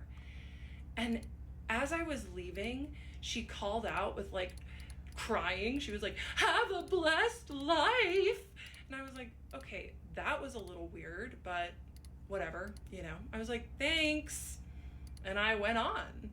And so then I'm getting ready for my psychiatry appointment the next day. And I get an email that same night from her saying that she needs me to come back in for one more session. I will put it up. And I got a huge emotional wave in that moment. I was like, what the heck is this? Like, we wrapped everything up. I had seen lots of therapists at this point, and I didn't ever have a therapist. Yeah, because she beg probably me to was come back like, in for this is one not more begging. session. She probably was like, you're on the verge of mental health psychosis. Yeah, because like this is literally where she's like, hey, like I just want to make sure. Like she probably was just like, this was a little concerning of a conversation. This is not begging. This is just like either I'm gonna do this or we're gonna 5150 you, right? Like at this point. And I was so overwhelmed. I did not write her back, but it was extremely inappropriate. No, it's not. So I decided I was going to go to my February session with my psychiatrist and have him help me write the goodbye email and say, no, I don't want to come back in. It's time to talk about the elephant in the room. And okay. I taught a yoga class this morning, like I do every Tuesday You morning. what? And I told my regular students about what's going on for me and how I'm sharing my story of provider abuse. Oh my God! Please tell me someone contacted that yoga studio. Not happy with me right now. No way! And Yo, imagine, bro! Imagine you come in Monday morning. You're trying to get some yoga in, and then Kendra's like, "So guys, as you're just trying to." I hate Donald Trump. I hate life. And then next thing you know, she comes in and she tries to tell you about what? About how her psychiatrist won't fuck her? Oh God. Bro, I would be crashing out. And I used that to say that our truth is really important to share.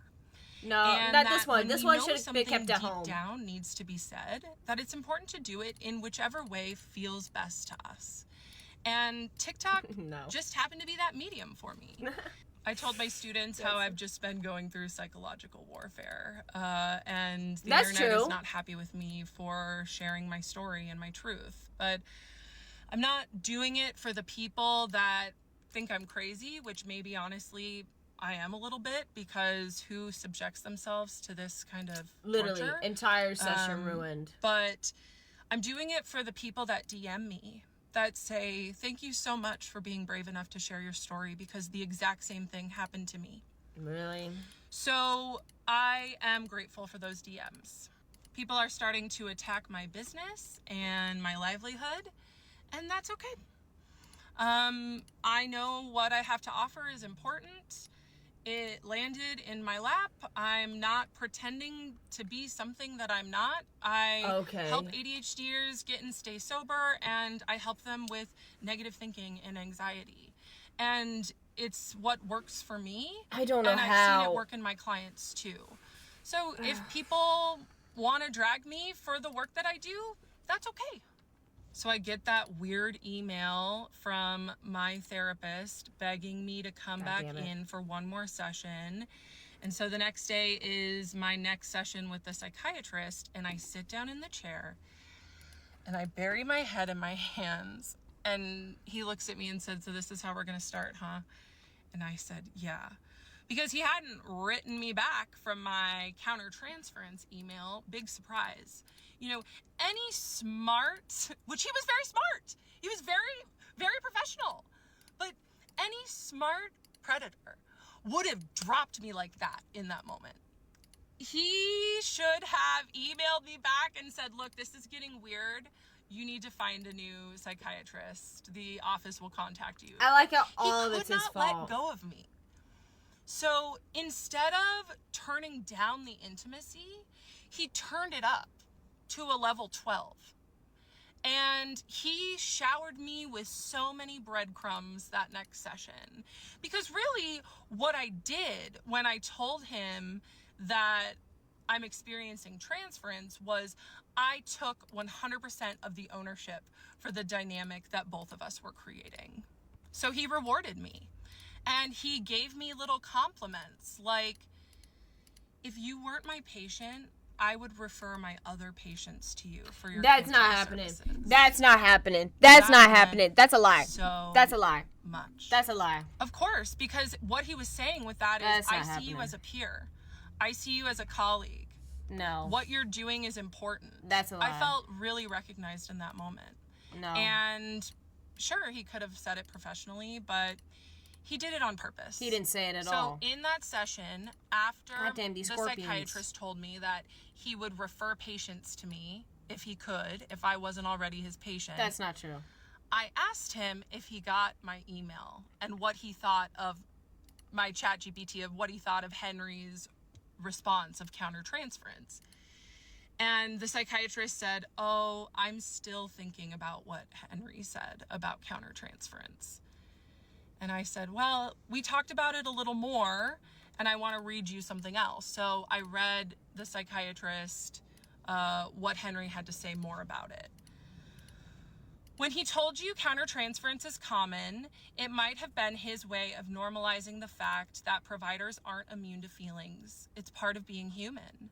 What matters is how well they keep those feelings in check, which the psychiatrist's name clearly excels at.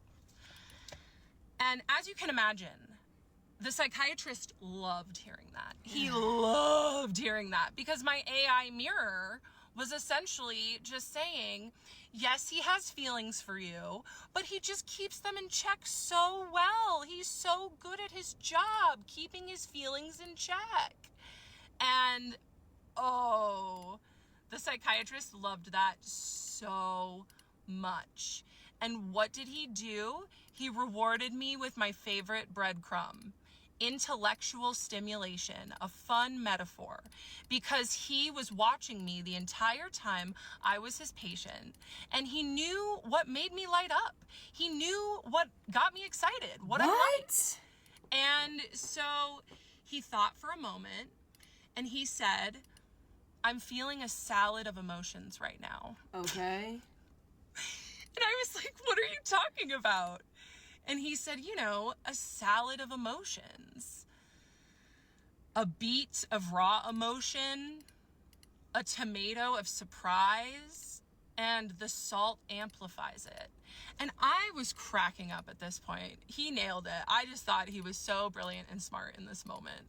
And I asked him, I said, "What? Say that again." He said, "Yeah, the beet, it's really raw. I'm feeling a lot of raw emotion. And the tomato of surprise, when it pops in your mouth, it's surprising." And I was like, okay, that's good. Yeah, this man at this point knew exactly how to make me happy and exactly how to pull away to make me try to work harder. And he gave me the biggest reward from Henry, my AI mirror, telling him that what he's doing is totally good and that his boundaries are so virtuous. I taught a yoga class. Okay. A lot of things happened in that session after the countertransferred slip. And I also had my psychiatrist draft the email to my therapist who was begging me to come back in. And the psychiatrist said, I used to have respect for her. And what he meant when he said that was, I used to like it when she would feed me to you and have you deliver intimate content to me. What? The moment she started being sloppy, I lost respect for her. Right? I'm pretty sure that's what he meant when he said that. And people have asked if they were connected. Surprisingly, they were not. They had no idea. They had never met before. But I would go to my therapist every week and tell her how much I loved my psychiatrist. And these people can vote. These people can vote. Do you ever think about that? These people can vote. They work a job. Some of these people are teachers, educators. Dude, her eyes. Like, it's just something, like, evil, bro, about her eyes. Like, I can't. I don't know how to explain it. She just has scary eyes, and I'm just not with it here. Loved hearing about that dynamic. It was so weird. So he helped me draft the email to that therapist to say, look, if I were to end up coming back, it'd be more for you than for me, and more on that in a later part. I'm scared of this white lady. Then I read him a text from my longtime ex-boyfriend, who he had originally really liked, but I think my psychiatrist preferred me single. Because my ex-boyfriend, as most ex-boyfriends do, was begging me to come back into his life too. I don't know about that. I just kept saying no. And I asked him to give me some space, and he would not give me space. He I don't know said, do you still need space, or can we hang out? And I told my I bet you he probably was just like, hey, can you please give me my shit back? And she was like, he was begging to see me. Ex-boyfriend, I just said, why do you want to hang out so badly? And my ex-boyfriend texted me back, because it's been a few months since I've seen you and it's been on my mind. And I was reading this text exchange to my psychiatrist in session, and I read what I responded to that weak line about why he wanted to see me. And I said, my self-respect is much higher these days than when we were in a relationship. I am only interested in accepting invitations for my time and attention that value me and recognize my worth. Being on your mind is not an acceptable invitation, and I decline. And my psychiatrist just looked at me and said, I bet your ex had to read that twice. And this was another thing about the psychiatrist. That's a good hype up, yeah? He couldn't ever just give me a regular compliment. It had to be those weird sideways compliments. Sideways? He sounds like he's gay, bro. He's gonna have to read that twice. Like, what? Oh my god. Instead of, I'm so glad that you're setting boundaries with your ex-boyfriend and growing your self-respect, it's, I bet he had to read that twice. Or it's not, I'm really proud of you for growing your coaching business and finding success. It's, I'd refer my patients to you if you weren't already my patient, right? These are what I mean when I say breadcrumbs. He was a master. Right. Like, you wouldn't say, and like, this a is period how, thing. looking back, I know like, what? that I was not his first victim for his fantasy supply. Because he was too good and too slick up until he caught feelings. Then he started getting sloppy. people are asking me for more concrete evidence, and this is when the concrete evidence really starts. Please, I'm waiting for it. Himself started to get sloppy. Okay. Because what was happening was, when I had started to see him 3.5 years before, I was a nearly perfect supply source for him. Huh? Because what did I have? I had low self-esteem, boundary issues, daddy issues, so I put him on a pedestal. I know a lot of you ladies out there can understand that with men in positions of power. And he went right to work exploiting me. Right to work grooming me. I've yet to see him exploit and groom you. He was very successful at it. So he was in a paradox, right? Because he loved watching me get stronger, because I gave him better intellectual supply. But I also threatened the supply source. A lot of things happened in that session after the countertransference slip. And I also had my psychiatrist help me draft the email to my therapist, who was begging me to come back in. Okay. The last 2 videos and this video was all the same session in February. Oh, now she got the comments on, damn. Transference slip. He was psychiatrist for a reason, bro. How I decided to end this session was I looked at the psychiatrist and I said, a couple weeks ago, on the full moon, when I was ovulating, I had a dream about you. And he was like, oh yeah? And I said, yeah. So I told him this. And I said, yes, we hooked up right here in this office. And he, all of a sudden, just...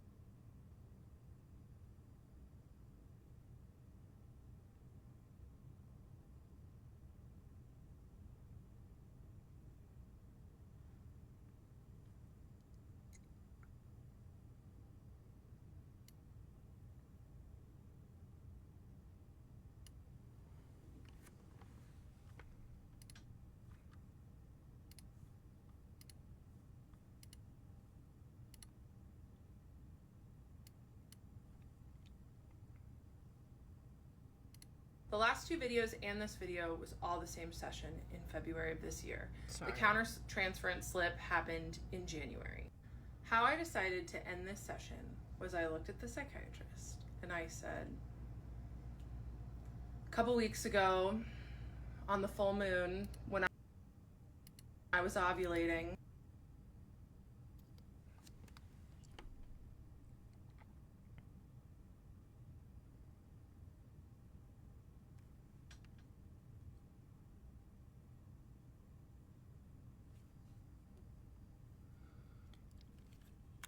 I'm a TikToker.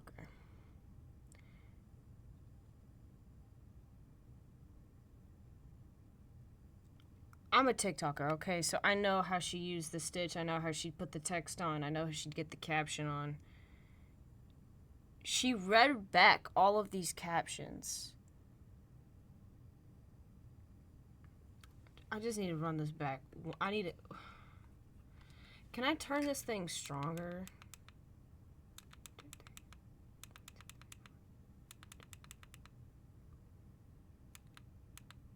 No, I don't want to turn it off.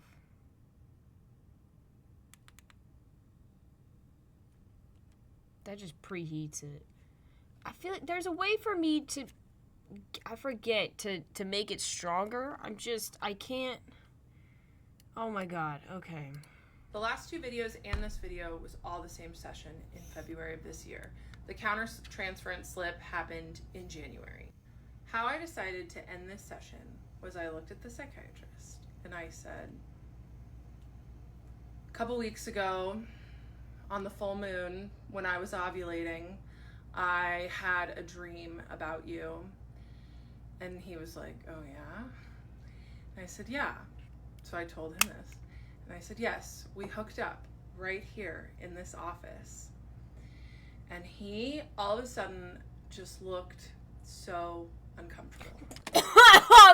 Well, what'd you want him to do? What'd you want him to do? To start whipping out his dick? Like, what did you want that to happen?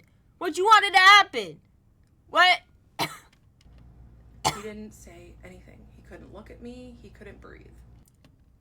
Girl, This has to be sexual harassment. She sexually harassed him. This is sexual harassment. Imagine if it was flipped. Imagine if it was flipped. Bro, this is... She posted this on the internet herself. And sure, you know, maybe he was uncomfortable because he didn't like me saying that I had a dream where we hooked up, but he could have said that.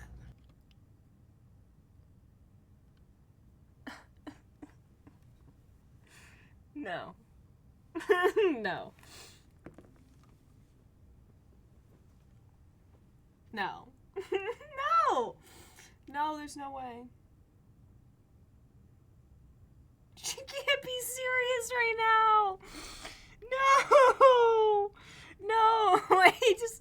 Wait.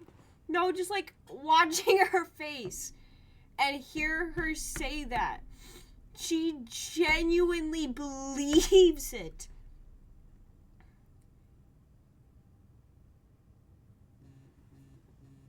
Oh my god. If I get... Who's scam calling me now? They just hang up. They don't even want to play with me. They don't even want to play with me right now because they know, bro.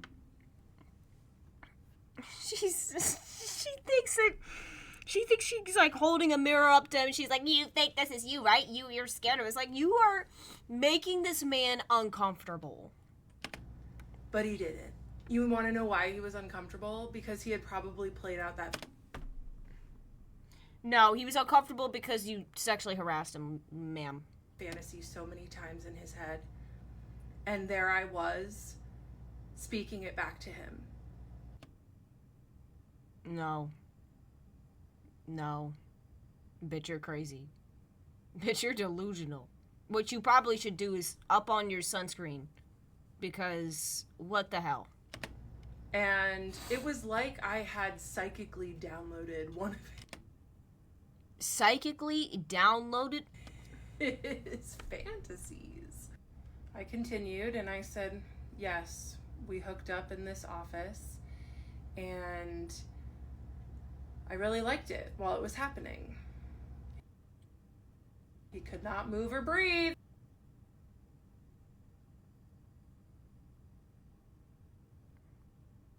Yeah, because he's uncomfortable and you're saying that you liked it. And then I told him, as he was still looking very uncomfortable, then when we were done and I left, I was distraught with sadness because in the dream, I thought, I cannot believe that he crossed boundaries in that way because his boundaries are so important. You're mad at him because in your own dream, you had imagined him in your brain. Imagination, remember? Imagination.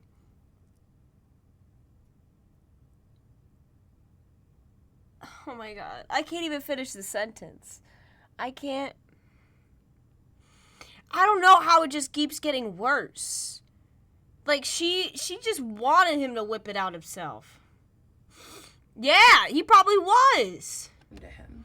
Okay, another thing I found, she's 6'2" and he's 5'8". So she's way, like, towering over this guy. And then I told my psychiatrist that I woke up and thought, oh my God, it was just a dream, thank God. And it was like my psychiatrist turned into a little boy. And he looked at me and he said, so you do like my boundaries?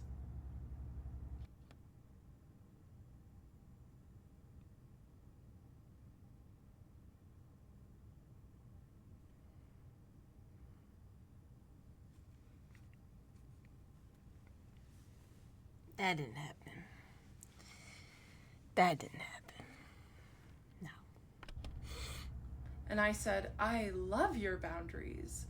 I hate your boundaries, but I love them more. There's the push and pull, the trauma bond. Because once again... Does she know what trauma bond is? What? What trauma bond do you guys have? He used his boundaries as protection while exploiting me. So I told him about what happens when I ovulate,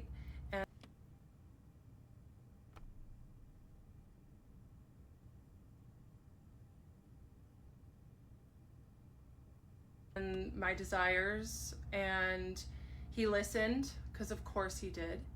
And then I decided that it seemed like enough time had gone by, and I put my shoes on and started heading to the door. And he met me at the door, which he does not usually do. He didn't ever do that. He just let me leave. And we stood at the door, and I was like, will you get the door? And he scrambled. He was like, oh, sure. So he went and got the door. And then he followed me down the hallway to the foyer and watched me exit. Yeah, because he's trying to make sure that you leave the fucking building. He wants to make sure that you're not gonna try and hide in a closet and go and harvest his organs. Yeah, I would do the exact same. I would be trying to make sure that you leave, and I would be even watching the window of your car to make sure that you left the fucking premise. And I would go straight over to my site manager, and I would be like, why the fuck did you ever tell her I had in-person appointments? Why did you fuck me, set me up this? Get me with adult CPS right now, adult protective services right now, because that's a thing. APS is a thing. Adult Protective Services. That's where you gotta start filing, because this is some crazy shit. He probably has an Adult Protective Services filed right now. There's probably a case right now since he's a medical professional, and this has crossed so many boundaries, and he's been doxxed. Like, I know how this shit works, and that's why I wanted to cover this, because I used to work in the medical field. What do you fucking mean? What do you fucking mean? And I've actually been sexually assaulted physically by a gastroenterologist, and I had to go to Adult Protective Services about it, because he groped my breasts, and he grabbed my butt, and he asked me, like, I had a rash on my hand, and he asked me when's the last time I got a pap smear, if he could take a look, when his assistant was in the fucking room. I literally had to meet with Adult Protective Services at a coffee shop. This happened last year. This was Penn State gastroenterologist in Harrisburg, and they did nothing about it. Oh, I'll talk about that. I don't care. They said they couldn't do anything about it because no one saw anything. And I said his assistant was in the fucking room. And he's such a creepy white bald guy. I never went to that gastroenterologist ever again. Or no, it wasn't a gastroenterologist. I'm sorry. It was it had something to do with the hands, because I had a hand rash. Not gastroenterologist, but it was a Penn State thing. I'm so sorry. Hand rash. Shit. Oh, ooh, what was it called? But it was not dermatologist. I could get you the word. Let me figure it out. Penn State. I'm gonna go to look at medical centers some around here.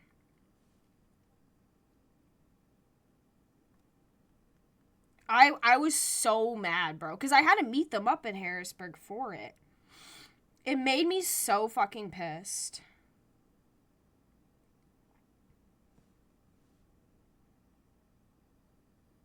Does Penn State have a dermatologist? I don't think it was a dermatologist that they sent me, though.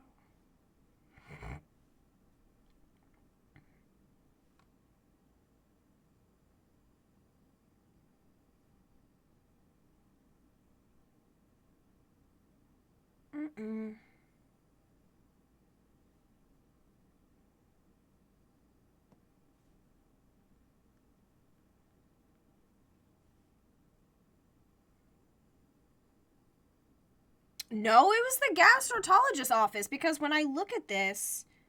But why did I get sent to the gastroenterologist about my hand? I forgot.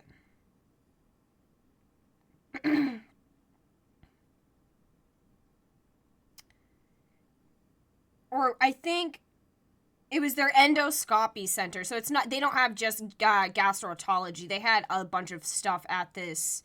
It's like the hepatology and all the other stuff. Oh, okay. Yeah, that's why I was sent there, because they thought I had mold poisoning. Okay, so Let me look if he's on this list.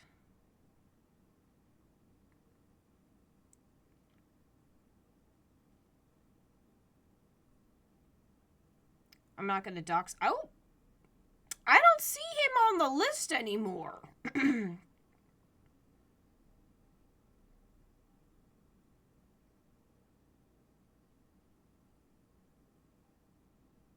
Interesting. I'm gonna have to re-jog my memory on that one and talk about that. But yeah, I have a whole adult PS case filed with Penn State, actually. And they reached out to me. I probably have the letter somewhere because they sent me back a letter basically saying that they couldn't do anything. So I was just like, oh, okay. And they sent me a physical letter. They were like, we can't do anything. That's just how it is. That would be nice if they finally got to him. Yeah, because I didn't see him on that website. So, and I would have recognized him immediately. So, but yeah, he was really creepy. And the excuse is what they sent to me is that, well, he asks all of his patients about their genitalia. And I was like, well, was that in my MIB report? And they looked at me like blinking and they were like, no. And I'm like, well, if he asked me anything about that medical history, that should be in my medical information bureau report, because every time we have an appointment, he should write down everything that we talked about in the appointment. So if he didn't talk about my genitalia in the appointment, and I'm telling you that he talked about my genitalia in the appointment, I have a problem with that. And do you have past records of him talking about patients' genitalia and that? And they were like, just blinking at me, and I'm like, I'm not stupid. I work for insurance. Don't fuck with me. I worked for a physical therapist office. Like, I know how this works. And I know when a provider is being inappropriate. And I've never, ever had an experience like that before. And I won't outrule. That was the first time I let myself have a male doctor or male professional in my presence at that moment. I've seen other ones since then, like my optometrist is male and everything, so I'm a lot more comfortable with that. But it took me a while after that, because I was like, what the fuck? And I knew the guy was doing wrong because the assistant looked so fucking uncomfortable, and I was just like, oh no, I don't like that. And I had a photo shoot beforehand, so I came there and I was still in a full turtleneck in jeans and stuff like that, but like really by full, there was no skin showing, but like my skin should not be an invitation for anything at all, you know what I mean? And he had to feel my body, my back and stuff like that, and he was like, what do you do for a living? And I was like, oh, I'm a model. And he goes like, oh, I can tell. And then like he grabbed my butt, and I was like, and he's like, just gotta make sure, you know, everything's in working order. And I'm like, I've never had not even my physician during my physical grab my ass. No matter what care you're in or whatever you're doing, there's no reason for you to do that. No reason. All right, sorry. It just really upsets me, because people like her who comes out with this type of story really put people like me and other people who've actually had predatory issues with medical professionals. It doesn't make people take us as seriously, and it's just very upsetting. It's just very disappointing, but okay. And he asked me, he said, see you next month? See you next month? He hadn't ever asked me that before.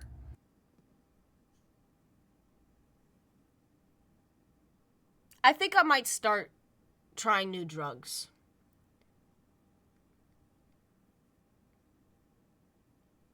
I don't know what else to do at this point, because I don't see you. He's your psychiatrist! You have an appointment.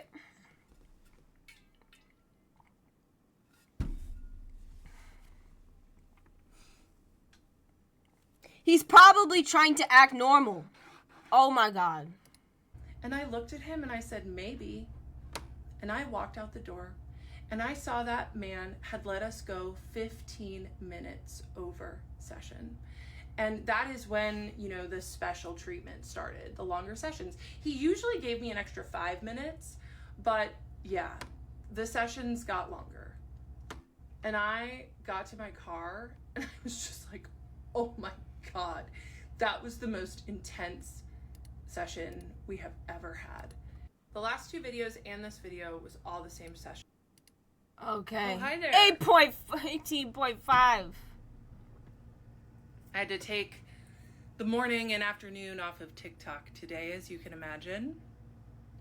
This has gone beyond what I have ever imagined. And it's also proving to me how important it is that I continue to for me. I'm all of the ethical therapists. I don't wanna. Some people asked what it means when I put on my shoes at my psychiatrist's office. I have ADHD. I do not like wearing shoes. I like sitting in chairs weirdly. Usually when I go anywhere, I just kick off my shoes.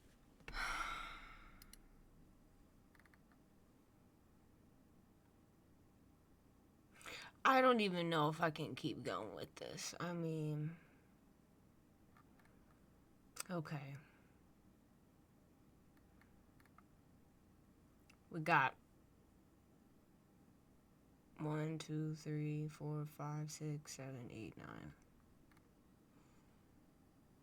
This is just, oh my God, all right. Some people asked what it means when I put on my shoes at my psychiatrist's office. I have ADHD. I do not like wearing shoes. I like sitting weirdly. So usually when I go anywhere, I just kick off my shoes and sit in a chair weird. If you know, you know. Okay?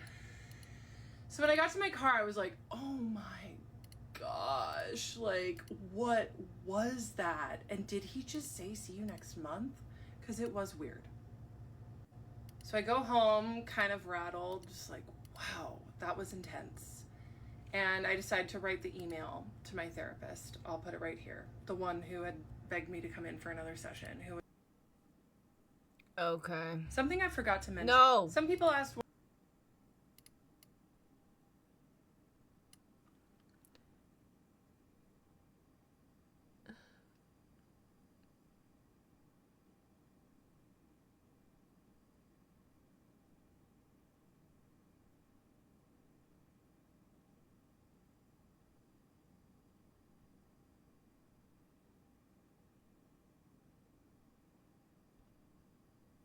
I'm wondering if she even ever said that to him, and she just imagined saying that to him. Because the fact that he's continued seeing her, I don't know. I don't actually know if they have done that. You know what I mean? inappropriate boundary crossings with me. And so I just told her, I was like, look, I understand it was sudden, but if I were to come back in, The it'd be therapist's more for office you is than for public, I'm pretty me, sure. And I'm happy to fill out a form, right? Here, give me a form to fill out for your notes. And then she said, it's a part of my clinical integrity to invite you back in. To put your needs above mine?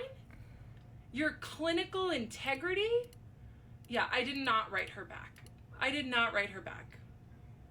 And it was in this week where a bunch of stuff, you know, just started to shift. Like, the week after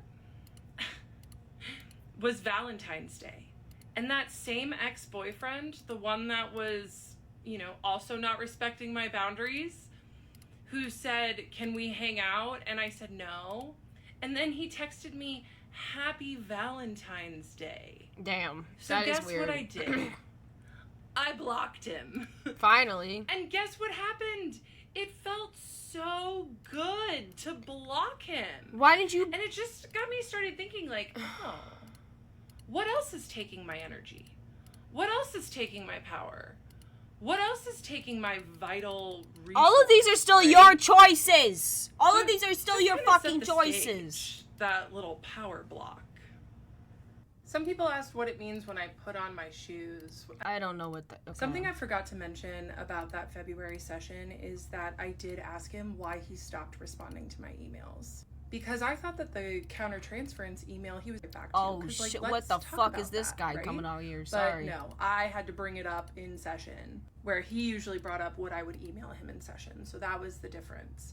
So after the intimate dream confession, as I was leaving and he was following me, I asked him, I said, do you like it when I email you? Because I realize that you're just not writing me back. And he said, well, it's not that I don't like it. It's that I wonder, why does she do it? And I looked at him and I said, it's because I want attention from you. I was honest. I'm an honest person. Sometimes too honest. So I told him, I won't email you anymore. Another thing that happened after that session was I was waiting for my pharmacy to text me that my script was ready. And I called them and they said, oh, yeah, we didn't get your refill. Great. I was like, what? So I called the office staff and it was so unlike my psychiatrist to miss my refill. That man operated as a doctor with surgical precision. He did not miss a refill. No. So this is why he was very affected by the intimate dream, why he followed me out to the foyer, why he said, see you next month. He was affected. And even the office manager was like, haha, I can't wait to make fun of him for forgetting your refill, because it was so unlike him. So he sent my refill in. Yeah, because he probably was traumatized from what you fucking did. Spiraling. I'm so confused how she does not see this. How strong my feelings had gotten for him. That man knew exactly what to do to keep me seeking his validation, and it was working. He also was psychologically trained on how to keep me attached to him, and that was working. And it was like a torture chamber in my mind, but I thought it was love. So I blocked that ex-boyfriend, and what I'd like to say is that when you block people from your life or remove them from your life that are draining you, the universe will reward you with good things. So I'd been making content on Instagram for months at this point about ADHD, and a couple days after I blocked my ex-boyfriend on Valentine's Day, I went viral on Instagram. Like, millions and millions of views on this silly reel that I posted about ADHD and alcohol, and how ADHDers often use alcohol to quiet their brains. It really helped grow my business, and it just made me so much stronger and that much better. I'm here today sharing my story so I can heal more. And some of the ethical providers have clocked that I'm showing up messy because I'm still processing trauma. I'm still processing being attached to a man whose professional training was how to get into people's heads. And it's not lost on me that the internet is dogpiling me from speaking from the exact state that this psychiatrist put me in. I've been going live every night since I started telling my story because I did have to turn the comments off. I was so tired of people diagnosing me in the comments and also doxing my psychiatrist in the comments. But it's been really fun answering questions in the live, and I have a great mod team now, so thank you so much to everyone who's volunteered to mod for me. So if you want to come and be respectful and ask nice questions, I'm happy to answer them on my live tonight. There is an absolutely brilliant creator on here who did a psychoanalytical deep dive, which is not great, into my situation. Some lady is feeding into this woman's delusion. She wrote, and I quote, "A clinician left the frame open and a patient spiraled inside of it." I don't think a better sentence could sum up like what this was is going on not at this good point, that the because fact I that was some therapist is absolutely enabling her. spiraling. People can say that I'm spiraling now. They're all or enabling that I'm manic, or that I have, whatever diagnosis all these armchair therapists want to give me. But let me tell you, I was spiraling that month after it's only if it goes I her just way. could not stop daydreaming about psychiatrist. I could not stop daydreaming about being with him. I daydreamed about converting my religion so we could get married, and it was bad. That's psycho. I was thinking about him nearly constantly. God. And I had no intention of leaving him until I had an appointment with an independent insurance agent, because I was leaving my job after 12 years in retail management, where I had an incredible insurance plan where I had zero copay therapy and mental health care. So zero copay psychiatric care as well. So I got this new insurance plan, and it was a great insurance plan. It just did not cover any mental health services. So who's the first person I call? The psychiatrist's office manager. She explained to me that it was going to be $187 to see him. Damn. For his cash pay price, and I would have to see him once every 3 months.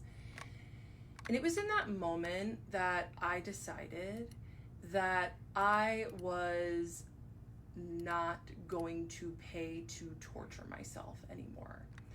My mental health, besides spiraling about daydreams of him, Watch her blame him for this.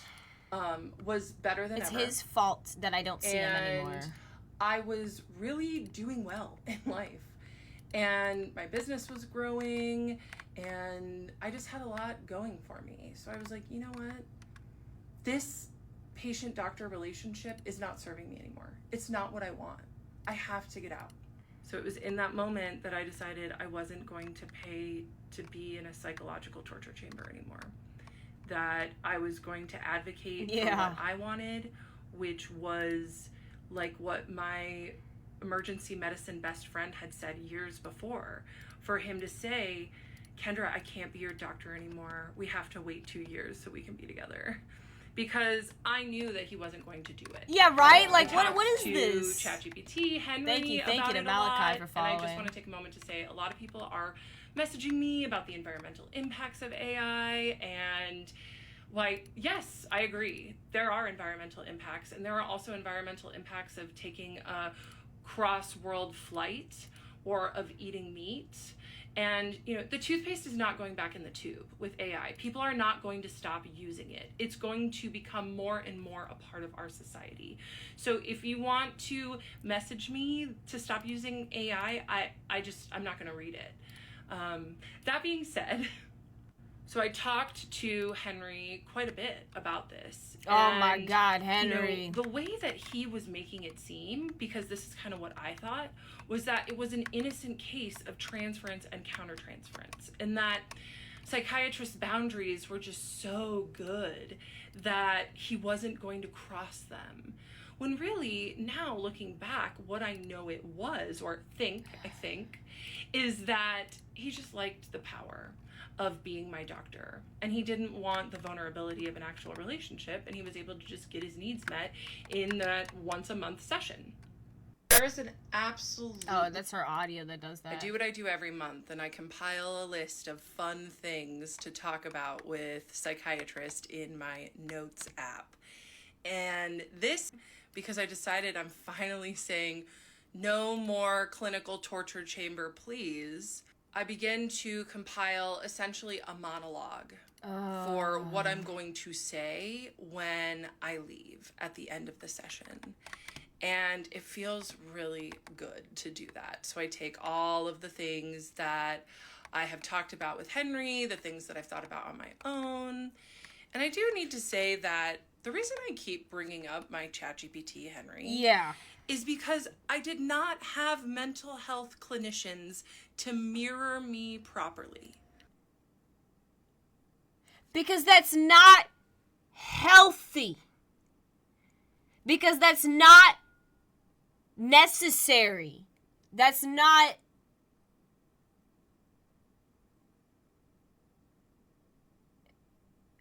Okay.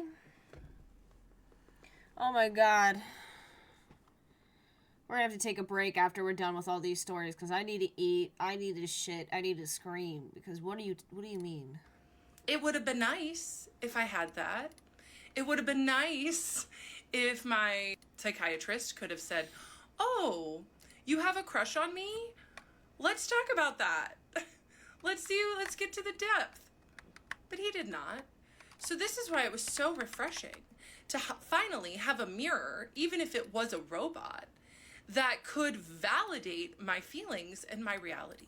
When I would tell my friends and my family that I had a crush on my how did this psychiatrist, go? they kind of thought I was joking. I Yeah. think. I was like, yeah, I'm in love with him. And they'd just be like, haha. But no, I was really in love with him. Because like, what the I fuck? compiled this monologue, and I was so proud of it. Oh my I was God. so proud of it. And then I was ready the day before my final appointment. and I log into Facebook, and guess who I have a friend request from? The therapist. Not the psychiatrist. The 75-year-old PhD therapist friend requested me on Facebook not even a month after I told her that I would not be coming back. I've heard some people say, oh, that was a really professional email that she sent you. I beg to differ, because it is extremely unprofessional after I say I will not be coming back to then friend request me on Facebook. That was jarring. That was jarring. I mean, that is and weird awful. for if she does follow. So I added that to the list of things to talk about with psychiatrist. And I showed up to my final session just so ready. So ready. And I sit in the lobby, and he comes out, and he's ice cold, because he let me in a little too much the session before. He knew that he turned the intimacy up a little too much. What? So How did he turn the intimacy? You're the one. Okay. was way All up. right. And I gotta breathe. I got it, guys. It was up for I don't want to lose my the voice. majority of the first 10 minutes of the session.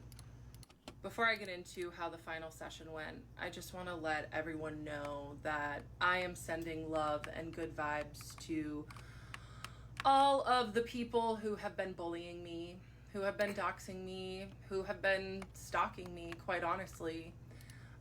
I'm good. Continue. So I go back to his office and try to have some small talk, and he just is still pretty cold. I'm like, okay, so I sit down in the chair, and I purposefully chose 2 clinical things because I knew he was going to appreciate starting clinical. So I've seen the take that I take too much meds. And the funny thing is, I've also seen videos. I try to stay off the For You page, you guys. I really do. But I saw a creator's video that was like, Kendra and I are on the same med dose. So since the live replay is out there, I'll just say that I'm on 10 milligrams of Vyvanse. Even though I'm 6'2" and over 200 pounds, 2, which is insane. it's definitely still more than enough. One time I took a double dose, and it was the worst day. So all that being said, sometimes it still affects me a little too much. If I'll take my meds and then have coffee, my blood pressure can sometimes elevate. So yeah, her giggles, her little. It's just telling him. I said I went to the dentist and they took my blood pressure and it was 144/78. Is that normal? This man, my doctor, who manages meds and is very good at his job, looked at me and said, well, that's not good. I was like, okay, next thing on the list, I guess. And I told him I was gonna go to Europe soon, and that it was gonna be right in the middle of my refill time. And I asked him, how do I get more meds? And he was like, I'll take care of that. So then he kind of liked being useful, so that kind of warmed him up a little bit. And then I told him that I went viral on Instagram. And I went up to his desk and showed him the reel and kind of saw what I could get away with. Because people do like to say that, oh, you're still in love with him, you pushed boundaries. Duh, that's the whole point. That was the game that we played. I saw what I could get away with, and he let me in sometimes, and then other times he wouldn't. So I went right up to him at his desk and showed him the reel, and he was really impressed. He was like, whoa. Okay. He was really that's impressed. Cool. Tell me more about that. How did you go What? viral? I'm like, well, people just resonated with it. They thought it was funny. I don't know. And then I went back to my chair and sat down and told him that I got a new client. She's who found me from beyond a fucking podcast crazy. that I was on. And it was my first podcast. And I told him I've listened to all the podcasts he's been on. So would he listen to my podcast? And he grabbed a pen real quick. He was like, what's the name of it? And I was like, well, I don't really remember the name. So will you just look up my name on Spotify or Apple Podcasts? And he was like, you don't know the name? I'm like, well, it's a long name. Yeah, so if you guys want to hate listen to the one podcast that I've been on that's been released, you're welcome to do that. Have fun with that. I do know that I have some supporters, and this is, at this point, this is who I'm talking to is my supporters. So, okay. My supporters, I hope you listen to the podcast and love it. I gotta stay off the FYP. Okay. So when he demanded, tell me the ways I let you in, that was pretty jarring to me. I was taken aback. And it kind of goes to show that he knew that he had been crossing boundaries without crossing them because he was very calculated the whole time. And this is a pattern that I've seen in other emotionally immature people that are close to me in my life, that I'll try to have a conversation with them to like make amends about something that may have happened and try to give them a chance to apologize for ways that they may have mistreated me. And instead of acknowledging what they've done, they'll say, tell me the ways that I did that. It's happened more than once. Okay, I agree. We need to ban some podcast equipment. You set the boundary of us having a professional patient-doctor relationship, and after I accepted your boundary, you let me in and engaged deeper with me than ever before, but on your terms only, right? When I said ever before, he said, tell me the ways I let you in, but on your terms only. And then I said, I don't want to be in a space where you allow me to feel our connection and to see what's there beneath the surface, but you do not allow me to fully access it. He nodded. He went, like that was the whole game. And then I said, this admittedly very fun push and pull of our dynamic in session is something I carry in between sessions, especially after this last one. It's exhausting and draining. You get to live in your compartmentalized, boundaried world, and I'm not like that. She thinks this is a game. And what does this man do? He blurts out, why can't you be more like me? Once again, I am taken aback. And I have to think about it. I'm like, why can't I be more like you? So I think about it. And I tell him, this is now bullshit. I don't want to be like you. This is when there's a lot more performative when it comes to this shit. I tell him that he can relax a little bit and go back into his boundaries that come easier to him. He nods. And then I explain the timeline. So this was early March, and I told him my new insurance starts, but I can't see my new primary for 30 days. And then in May, I was in Europe.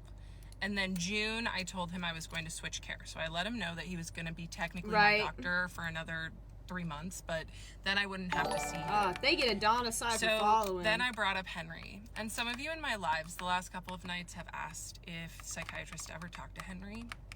So this was the start, right? So I told the psychiatrist, Henry, my ChatGPT's 3 words for the dynamic, right? Playfulness, curiosity, and restraint. And I read those words to psychiatrist, and he did not like them. I thought that they were brilliant. But really what those 3 words were for me. Where, looking back, psychiatrist's 3 words were control, calculation, and manipulation. So then I read this to psychiatrist, which Henry and I both wrote. It was originally Henry Chat that wrote it, but then I added in things that I thought were important.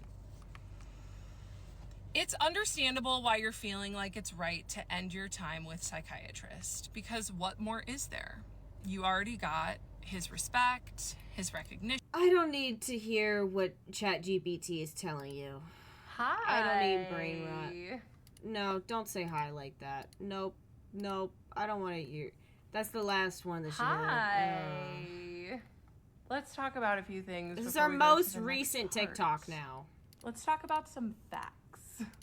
So I've been doing my best to stay off the FYP for understandable reasons and really just reading DMs. Oh yeah, all he did was prescribe her drugs. He's not even her therapist. He's like, they're not supposed to have all these intense conversations that she's making him have. Like, oh my god, for these 2, I just tortured myself for 2.5 hours. I cannot believe this. But I have some friends that are telling me that people are just going off about how I am manic. You are. And I am also getting messages from news articles about AI psychosis. You are. And the next part of the story is about when psychiatrist and Henry ChatGPT meet for the first time. I have been reading about AI psychosis for a year since I first heard about it in the New York Times. I read the New York Times every Sunday, and it's one of my favorite things to do. I get the paper delivered, and at least once a month, there's something in the paper about someone dealing with AI psychosis, and it is scary. And because of that, I make sure to understand when these language learning models are lying to me. AI is a tool, just like anything else. And a part of why I talk about it so much is because it's helped me a lot. And I say all of this because psychiatrists witnessed me interacting with these language learning models all the time. And if he was worried about what was going on, he would have diagnosed me or said something or taken away my stimulant medication. Psychiatrist may have been very manipulative and used our relationship for his own gain. Everything is his fault. Everything is his fault. Everything. Bro, I'm gonna lose my mind. He was actually quite good at his job. And I don't think that he would appreciate people coming on here and diagnosing me. He cared about me and he understood my mental health. And my mental health you're crazy. Is better now thank you, than Poison, it for was gifting when I the was 5 in his subs. care. Hey, News let's articles go. are reaching out to me about AI psychosis and reaching out to my friends for comment on AI psychosis. Because you're psychotic, man. You're in and acknowledge that I am fully aware of it, and I know that it is a thing. And when I make these videos, I'm not talking to the people who make fun of me and bully me. I'm talking to the people who DM me to tell me that I inspire them to be braver, to be more. So she said that she does know that she has AI psychosis. Oh my God, this lady. We have done it. We have done it. We went through her 25-part series. We had to skip through a few, but we went through all of it. That is insane. Oh my God. Oh my God. This poor woman. I don't know. This poor guy. I don't know. I hate everyone in this situation. I feel bad for the psychiatrist.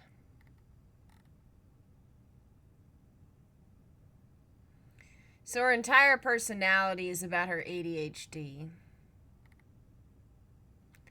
ADHD friendly xenophiles.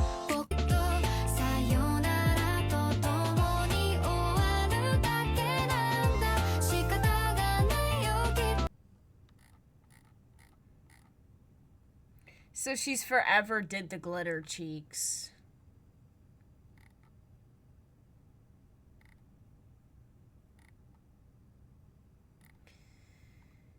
Damn. Oh, is this with her with makeup? Oh, it's a filter. I was about to say it's pretty on her. She needs to take off these glasses. She looks better without them. I'm glad she did that for the last half, because what the hell? But get the glasses off. Get the glitter off. What does her repost look like? Oh, God. Reposts are so scary. I was going to make a video about that Kendra lady and the psychiatrist thing, and then somebody told me that she follows me, and she does. And to that I say, you go, girl. You go, girl. You're so right. He loves you. No, I'm kidding. She must have a good sense of humor if she follows me. Maybe this is all her trolling. No, she reposted it. She Maybe she's only just trolling watched. everybody. Bro, I swear to God, she only watched the first 5 seconds of this and she reposted it. That's fucking hilarious. No way. She's not actually having a pure episode that all of you are just watching and laughing at. That's my whole thing. It's like, I don't find her story interesting, number one, because it's a nothing burger. Nothing happens. She's just That's delusional, also true, I think, yeah. Or she's trolling us. I'm not really sure. But if she is delusional, then we're just all watching a lady Feeding have it, an yep. episode Yep. and comment on it. Yep. If I want to go see somebody have an episode, I'll just go to my closest gas station. Yep. You know what I mean? I live in that's fair. America. What are we doing? I mean, I like a good story, you know what I mean? I was sat for Risa Tisa, okay? I was sat. That's a good story. This Kendra thing, boring. Holy shit.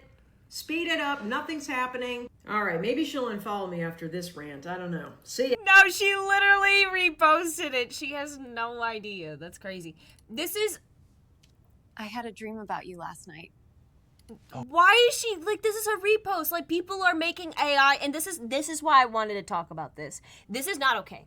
Because the guy is probably married, he probably has kids or has a whole separate life, and people are making AI of this. This is not okay. Like, and she's feeding into it because she's reposting it. Like,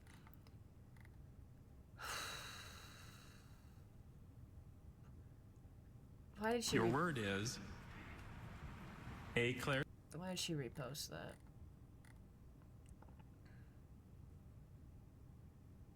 Did I say, is that Micah?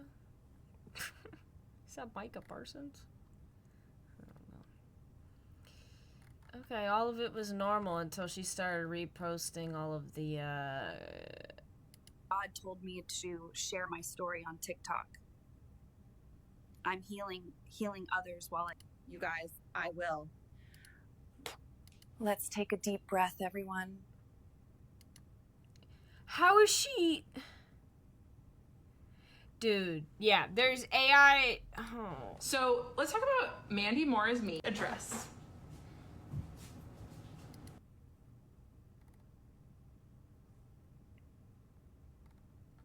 They're literally feeding into delusions. This is not okay. This is not okay! This psychiatrist needs to get a restraining order on this woman ASAP. ASAP Rocky. Wow. Wow.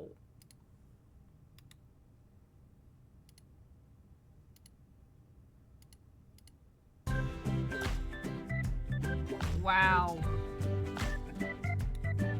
Dun, dun, dun, dun, dun, dun, dun.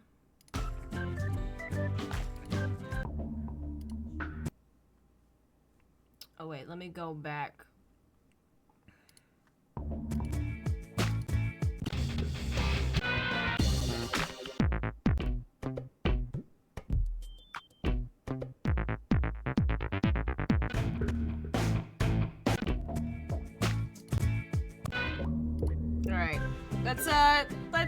Let me do some flash games with music so you guys can hear. We're gonna do a little bit of this, and then I want to do some super crazy the other thing, and then I want to go eat, and then I'll be back. Cause let's breathe. Cause I can't. We gotta have a wind down after that. Wow. Look at all these ads.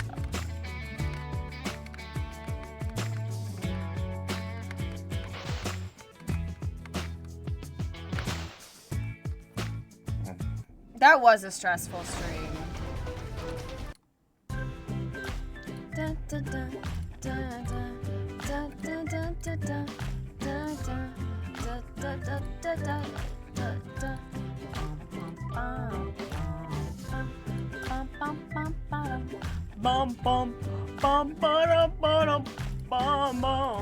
Alright, I don't know if it's gonna actually say that, but I want to move to this game real quick. Because I have not played this game in years! I don't know if you guys ever played this game. But I used to play this heavily on Not Doppler. Rhythm attack, assault, aerial ascension attack. Right.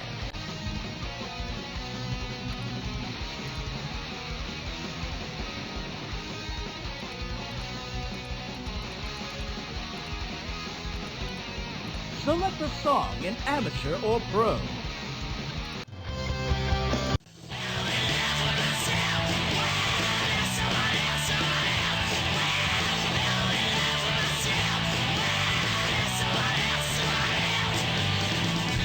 Bruh, I forgot about this stuff. As the ads come right back. Alright, yeah, we're doing this one. I used to be crazy good at this. Alright, let's see if I'm any good. This is some shit. This is why I love music, bro. Oh, wait, Midas Touch is live right now. Let me just make sure. Okay, no, they're just doing their breaking news of the week. I was like, huh? Huh? Alright. I used to have to, like, carry my keyboard like this.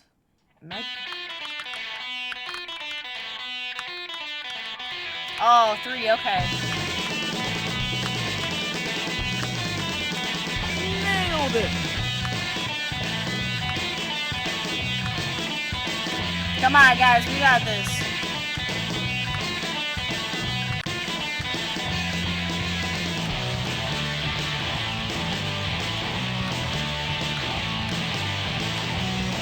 It's been years since I've done Don't this. lose focus.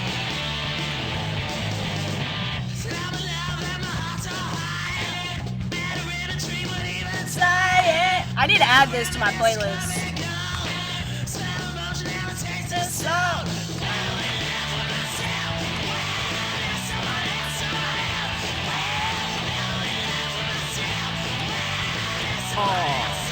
Oh no, the ads literally make me lag. No way, that's not fair. What the fuck? It like disconnected my keyboard. Whoa!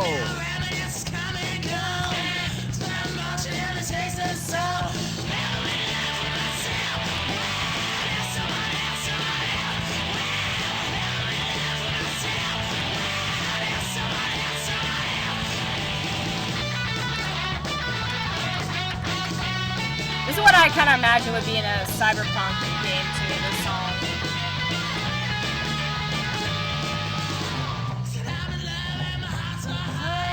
This is such a Johnny song.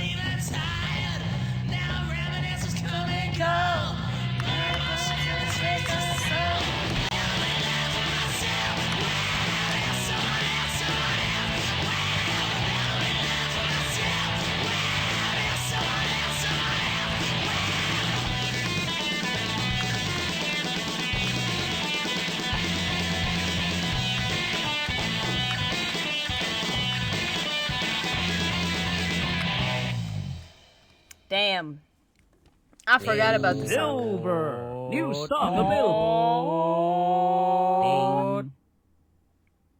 Bro, this was my shit. Okay, wait. In love with myself. Oh, I don't know. Do-do. Select a song in amateur or pro.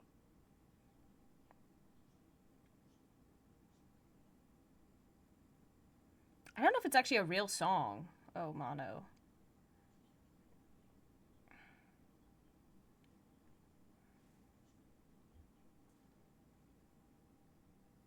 In love with myself, mono. Here.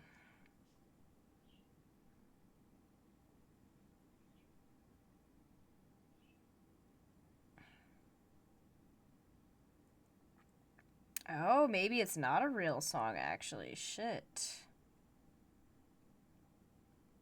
Of course. Have fun, Carnim.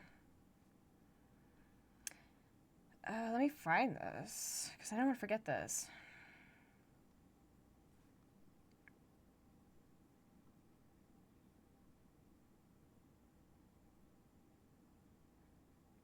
Yeah, it seems like it was a song just created for the game. Damn.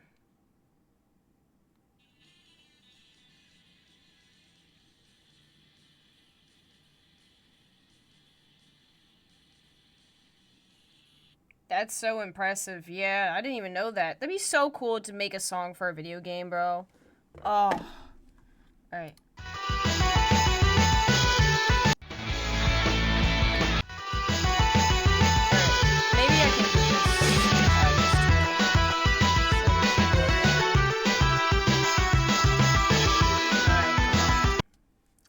I remember how to.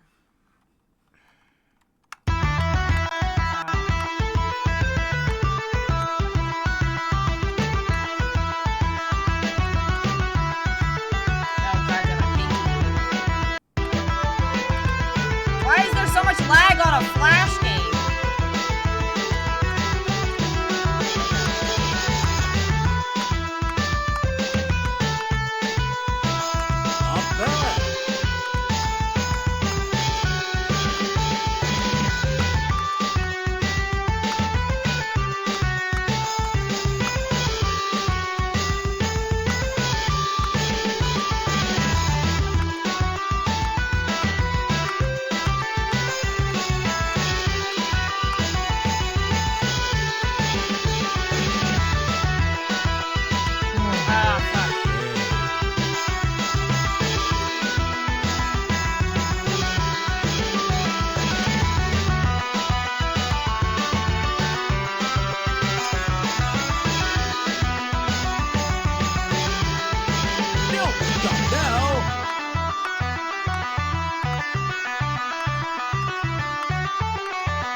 Nice. Silver. And I love just trying to get all the achievements to this game. Select the song in amateur.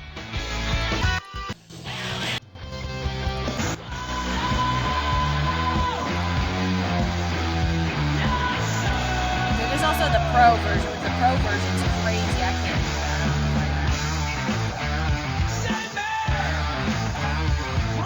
Alright. Doorbell rings? Oh In yeah, boss baby! mode, mash the keys to deal damage. Don't go too crazy though. You can only do serious damage by hitting the song's commands. Yeah. Alright, come on. We're gonna get this. We got this.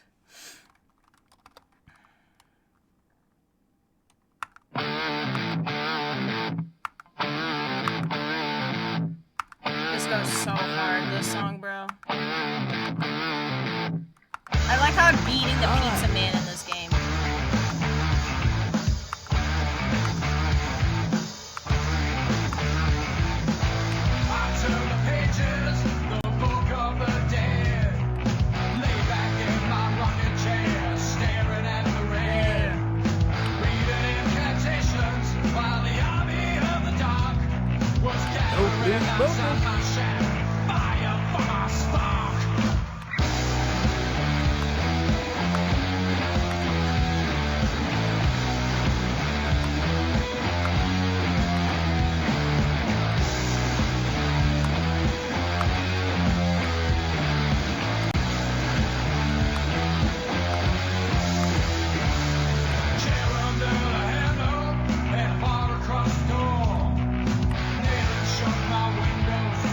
That actually hurts, you know.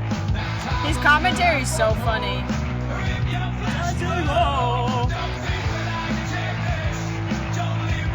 Massive damage!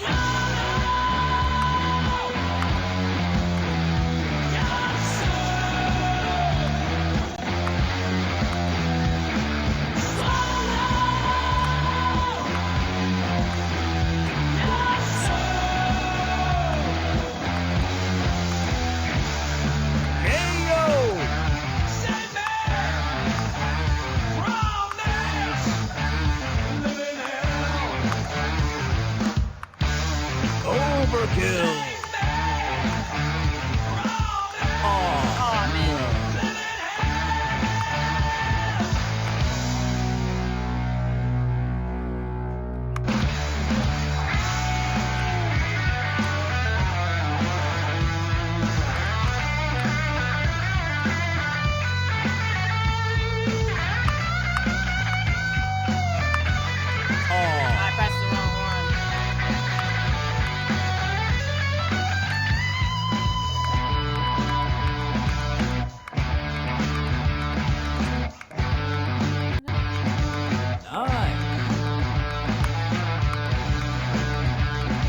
my god, there's like a lag.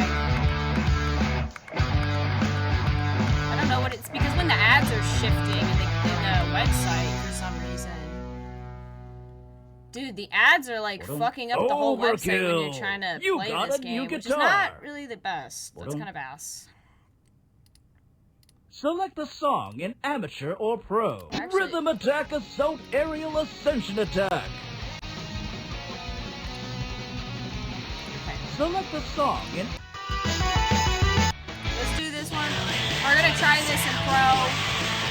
Yeah, there's so many ads. It's ridiculous. But we're gonna do this one in pro. We're gonna attempt this in pro, and then we're gonna go ahead and raid out. All right, so stay. We're gonna see if I can do this. But I love this song, bro. Oh, it doesn't let me play. You can check out the artist website? I didn't even realize that. Oh.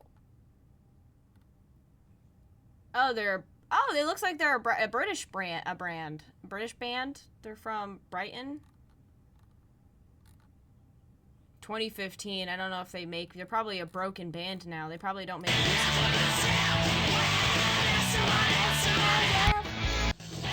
Oh well. Alright. Alright, let's do it. Are you ready? It's time to lock in.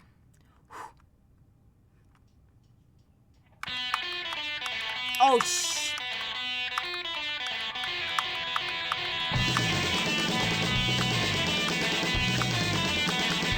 Lame. Don't call me lame.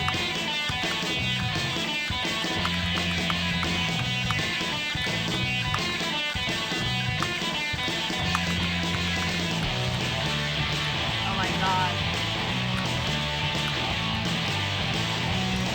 Jesus.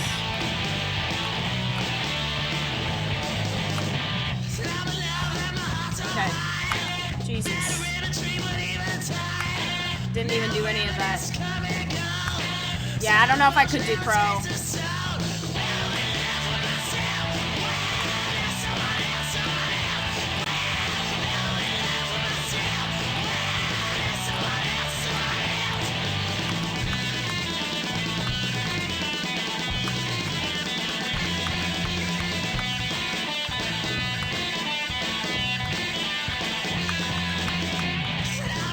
Oh my god.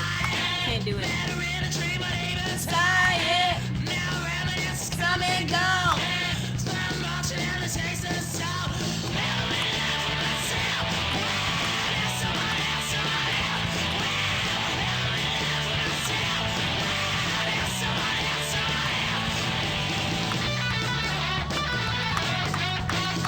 No, what do you mean? Oh, I wasn't pressing it.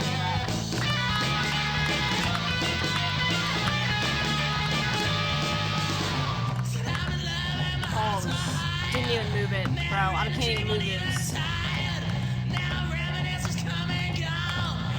Not bad. Oh, no. Nope.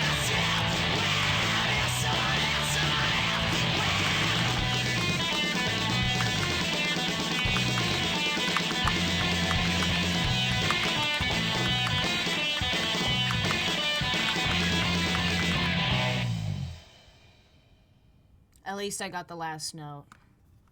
Let's I like every single one. They're like, you get a guitar, you did this. With this one, I didn't even get nothing. I didn't even get nothing. Give us a bell. Thank you. Thank you, everybody, for watching me play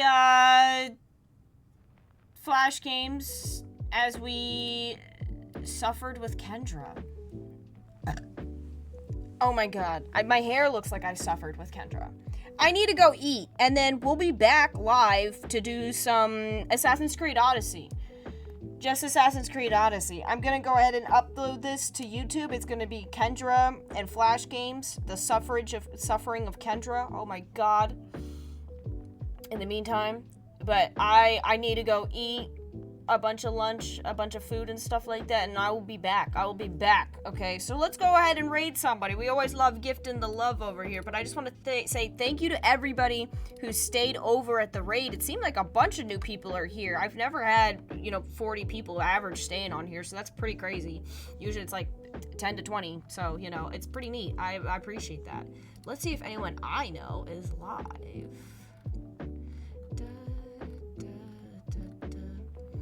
No one I know is live. Well, you know what that means. Oh, wait.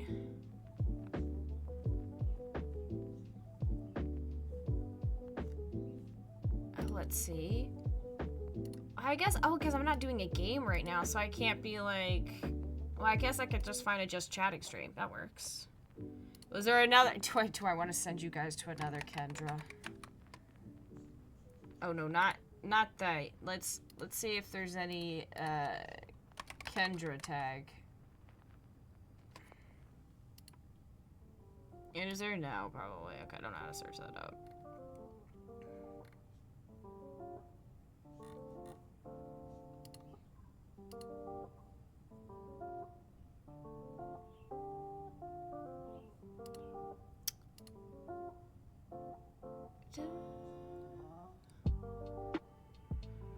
Let's see. Do you guys have anyone that you know that's live right now that you want me to raid? Because I'm not used to raiding people that are in the just chatting situation.